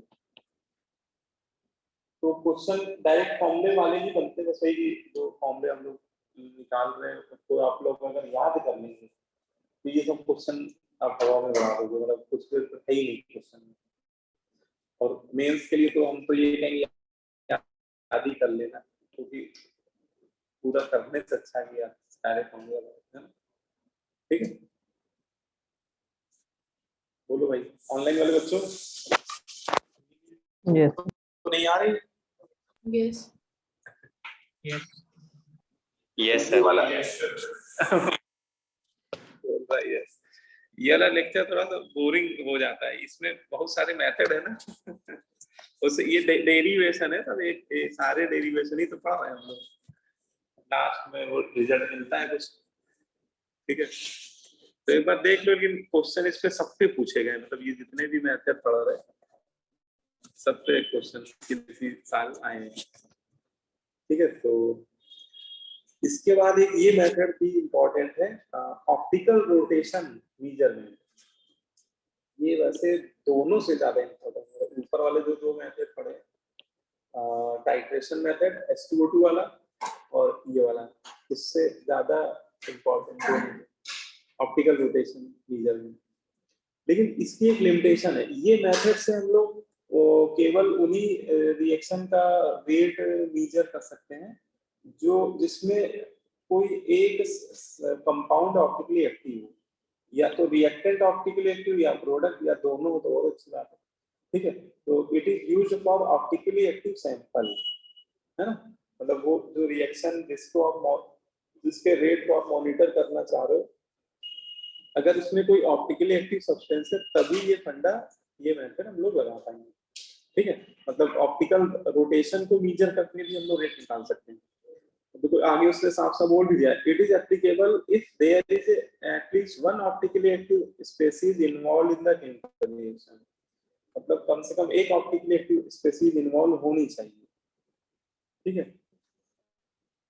और मेन चीज क्या है कि अभी इसका मैं ये वाली चीज अभी आगे मैं बताऊंगा। मेन इसमें रिजल्ट जो आता है वो ये आता है, फर्स्ट ऑर्डर अगर कोई रिएक्शन फर्स्ट ऑर्डर की है और उसमें कोई एक रिएक्टेंट या प्रोडक्ट ऑप्टिकली एक्टिव है तो ये फॉर्मूला बनता है ऑप्टिकल रोटेशन, k बराबर 2.3 अपॉन tan t, ये अपॉन a माइनस को रिप्लेस करते हैं तो ये आता है formula r infinity minus r not divide bye r infinity minus r। ये ऑप्टिकल रोटेशन है, आपको लग रहा होगा r ये क्या लिखा हुआ है, ये r इंफिनिटी बेटा t इक्वल टू इनफाइनाइट पे ऑप्टिकल रोटेशन मेजर किया गया है, r naught t equal to 0 पे ऑप्टिकल रोटेशन है वो है, और rt किसी भी टाइम वाला है। हाँ ये एंगल्स हैं, ये वो नहीं जो हम लोग पढ़े थे ऑप्टिकल आइसोलेशन कि प्लेन ऑफ पोलराइजर को किसी थीटा डिग्री से रोटेट करा तो वो थीटा है ना, तो इनकी वैल्यू डिग्री में हमेशा दी जाएगी। अब हम लोग के सिलेबस में जो है वो मेन ये है इन्वर्जन ऑफ केन सुगर, मतलब इस पे जो क्वेश्चन बनते हैं वो इन्वर्जन ऑफ केन सुगर पे बनते हैं।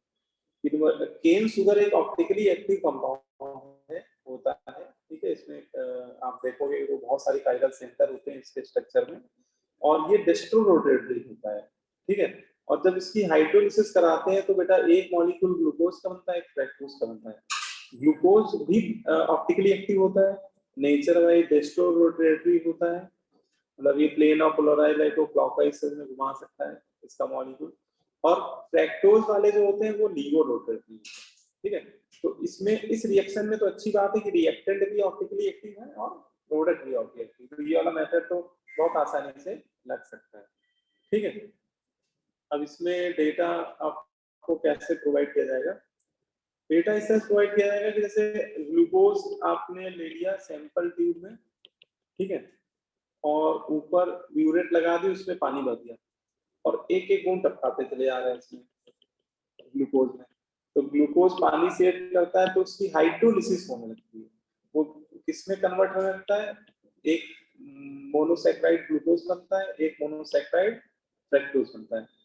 अब इसमें इधर क्या है, आप इधर से plane of polarised light pass करा रहे हो लगातार, है ना, और ये अंदर ही अंदर ये सब कहानी हो रही है, मतलब कि सुक्रोज का कन्वर्जन होता जा रहा है और इधर से पास हो रही क्या optical plane of polarised light का प्लेन पास हो रहा है, और इसका एंगल हम लोग देख रहे हैं कितने एंगल से घूम रहा है, ये पोलरीमीटर से ऑब्जर्व कर रहे हैं क्या हुआ, कितने एंगल से घुमा रहा है ना, जिस समय केवल हमारे पास सुक्रोज ही होगा जब हाइड्रोलिसिस नहीं स्टार्ट हुई होगी, फिर किसी भी टाइम पे जब हाइड्रोलिसिस हो चुकी होगी कुछ ग्लूकोज फैक्टर्स बन चुके होंगे, उस समय का एंगल ऑफ रोटेशन जब मेजर करेंगे तब वो कुछ RT आ रहा होगा या थीटा t, और इनफाइनाइट टाइम पे RT।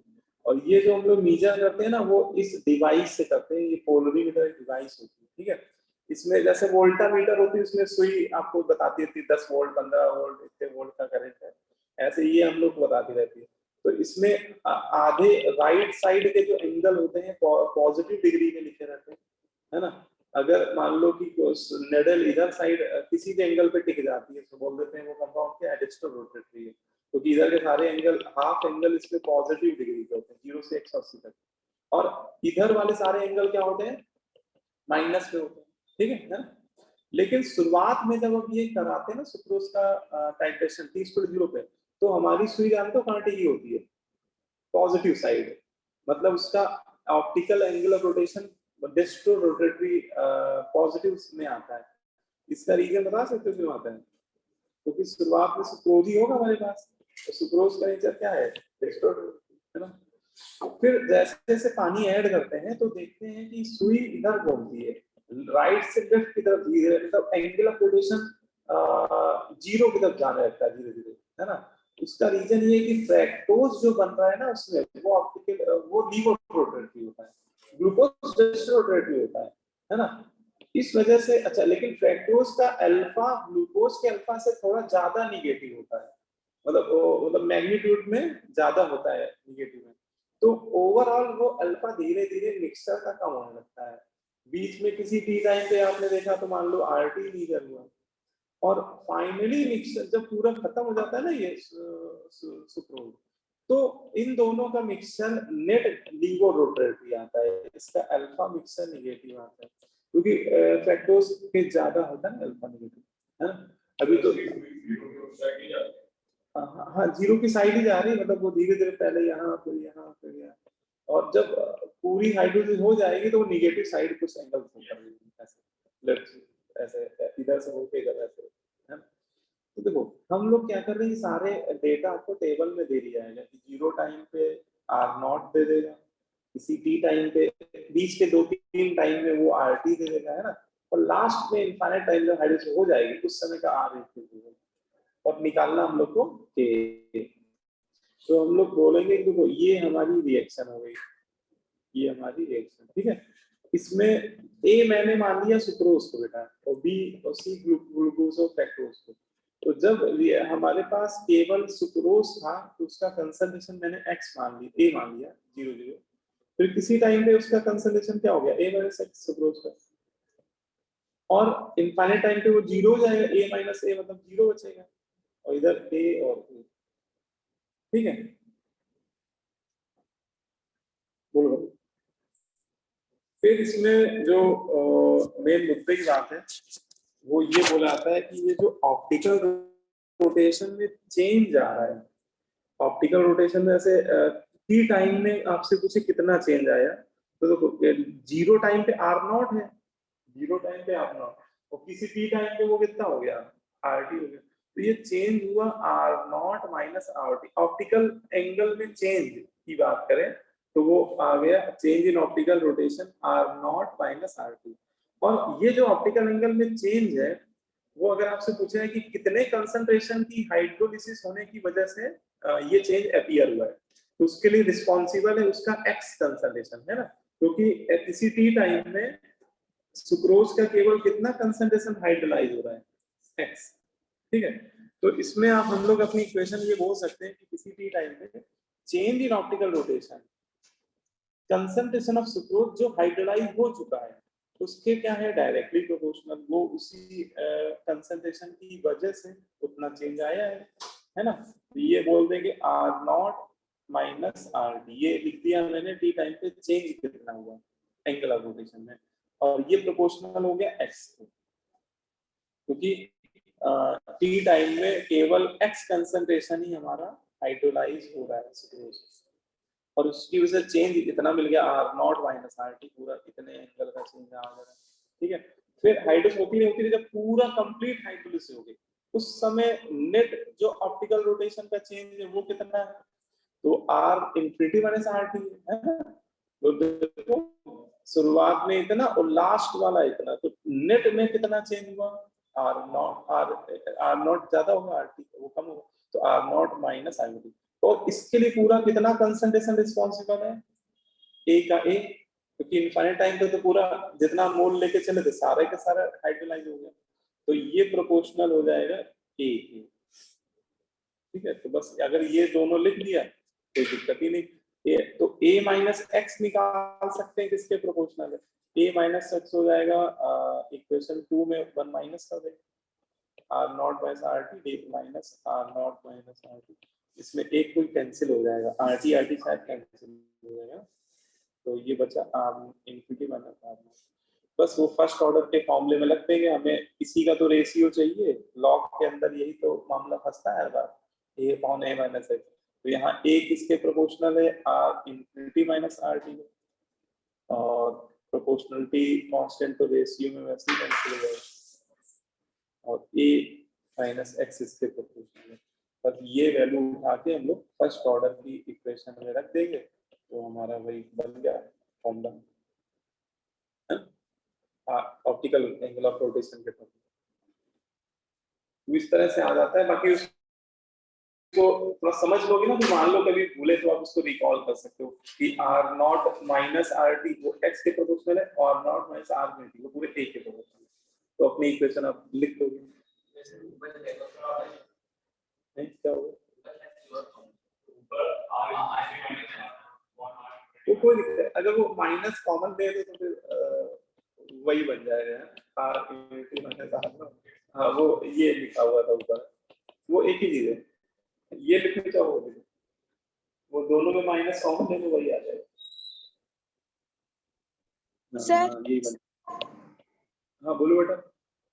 सर अगर फ्रक्टोज का अल्फा डोमिनेंट करता है तो सर जैसे रिएक्शन प्रोसीड हो रही है वैसी नीडल नेगेटिव साइड चली जानी चाहिए, सर एंड में क्यों जा रही है? फिर से एक बार पूछूं, मैं पूरी बात सुन नहीं पाया मैम। सर अगर फ्रक्टोज का अल्फा डोमिनेंट करता है तो सर जैसे ही रिएक्शन प्रोसीड हो रही है सर वैसे ही नेगेटिव साइड नीडल चली जानी चाहिए, सर एंड में क्यों जा रही है? हाँ देखो बेटा, अभी एक चीज को बताते हैं आपको। हम लोग जो ये निकाल रहे हैं ना आर आर नॉट या आर टी या आर इन्फिनिटी, ठीक है, ये किसी एक कंपाउंड का नहीं है, ये है आप ऐसा समझो आर जो निकाल रहे हैं ये पूरे मिक्सचर का निकाल रहे हैं, है ना। क्योंकि उस समय हमारे रिएक्शन में 3 सब्सटेंस ऐसे पड़े हैं जो ऑप्टिकली एक्टिव, कोई एक तो है नहीं, तो जो polarimeter angle of rotation measure कर रहा होगा वो किसी एक के रिस्पेक्ट में नहीं मेजर कर रहा होगा, वो तीनों के रिस्पेक्ट में मेजर कर रहा होगा। और आर मिक्सचर एक तरह से आप उसको एवरेज समझ सकते हैं, यहाँ पे एवरेज वैल्यू है ना। आर मिक्सचर एक तरह से एवरेज वैल्यू है। और अगर मैं आपसे बोलूं कि इसका थीटा थीटा 1 है या अल्फा मान लेते हैं अल्फा 1, इसका स्पेसिफिक एंगल अल्फा 2 है, इसका अल्फा 3 है, तो एवरेज आप निकालोगे तो alpha 1 plus alpha 2 plus alpha 3 divide by 3 आएगा, है ना। अच्छा अल्फा 3 केवल निगेटिव होता है ना। अल्फा 1 अल्फा 2 दोनों ही पॉजिटिव होते हैं और इन दोनों का सम शुरुआत में इससे ज्यादा होता है अल्फा 3 से, है ना। बोलो भाई। तो शुरुआत में पॉजिटिव आता है ना, क्योंकि जो फ्रक्टोज का अल्फा होता है वो ग्लूकोज से तो ज्यादा होता है निगेटिव, लेकिन जब दोनों के अल्फा जुड़ जाते हैं सुक्रोज का और ग्लूकोज का, तो दोनों के अल्फा के सम से केवल फ्रक्टोज का अल्फा कम होता है। तो जब तक सुक्रोज के मॉलिक्यूल बड़े रहते हैं तब तक तो अल्फा क्या रहता है, पॉजिटिव ही रहता है, लेकिन जैसे वो जीरो इनफाइनाइट टाइम पे जैसे वो जीरो होने लगता है ना, कम होने लगता है, तब ये वैल्यू का सम क्या रहता है, निगेटिव रहता है। जैसे ही सुक्रोज पिक्चर से गायब होता है फिर वो निगेटिव आ जाता है, ठीक है। Yes sir. बोलो भाई अलग बेटा, यस सर। Yes sir. ठीक है, तो वो इसलिए आता है। हाँ बोलो बेटा।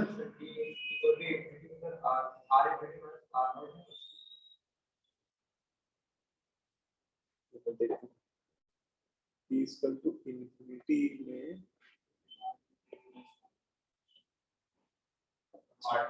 या ये यहाँ पे गड़बड़ हुआ कुछ, आर नॉट इनिशियल से घटाएंगे, r naught minus are infinity, यहाँ तो टी का टर्म ही नहीं आएगा, इसलिए कुछ गड़बड़ हो गया क्या, कुछ सही कर लो।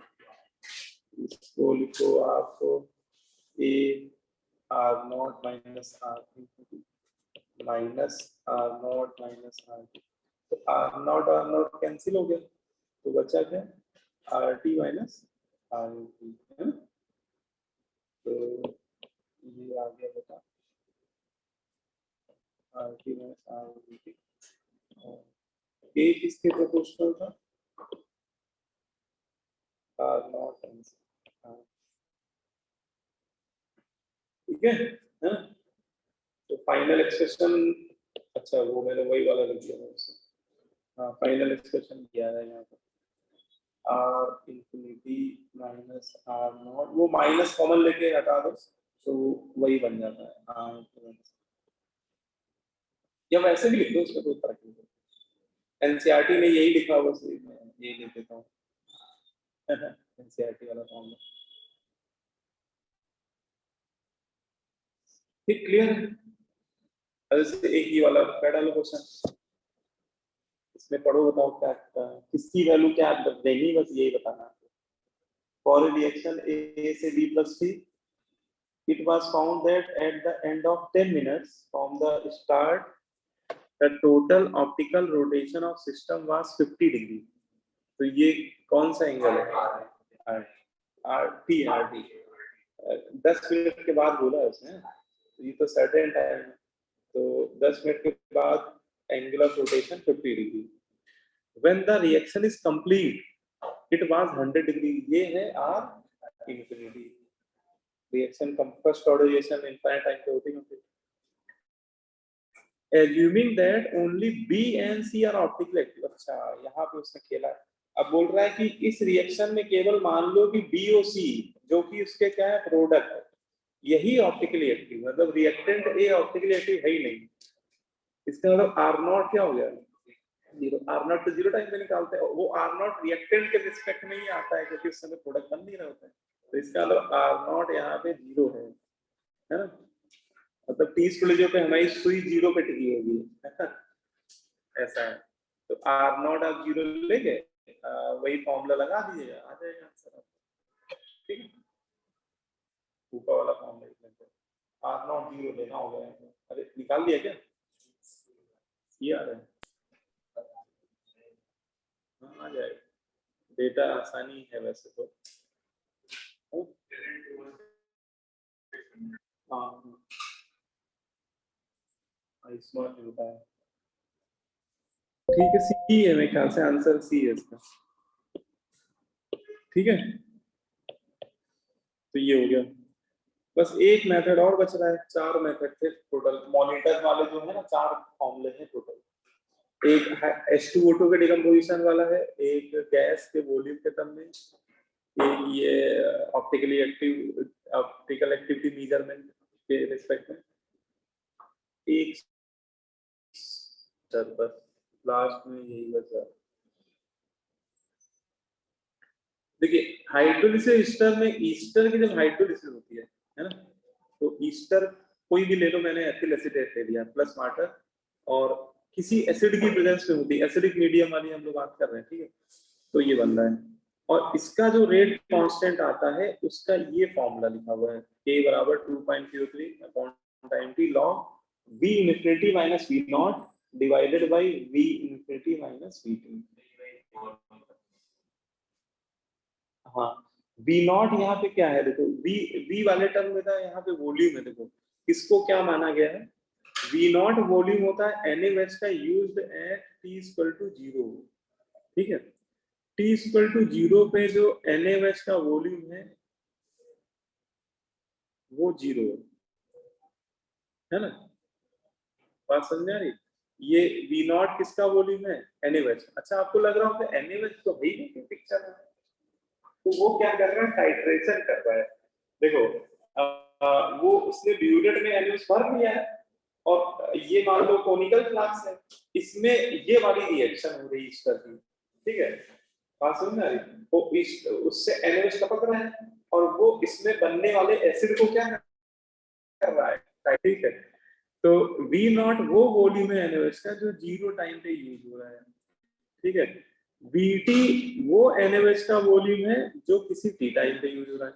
NaOH को उसने ब्यूरेट में फिल किया हुआ है ना, और V infinity वो वॉल्यूम है जो इनफाइनाइट टाइम पे यूज हो रहा है।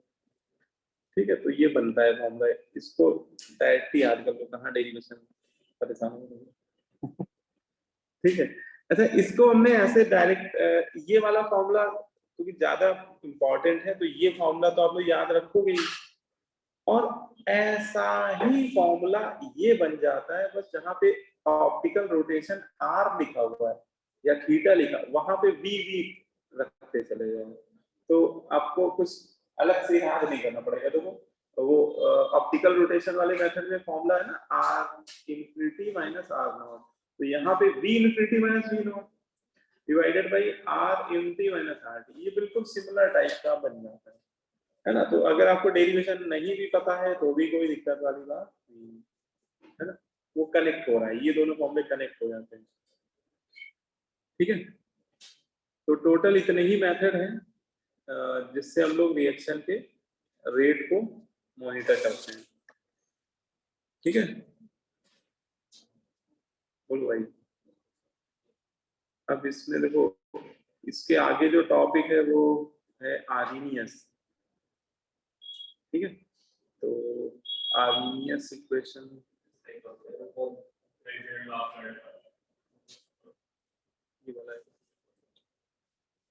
हाँ, आर्मीनियस अगली क्लास में ही पढ़ेंगे हम लोग, वो आज हो भी नहीं पाएगा पूरा। इंट्रोडक्शन बता सकते हैं बस, ये बेसिक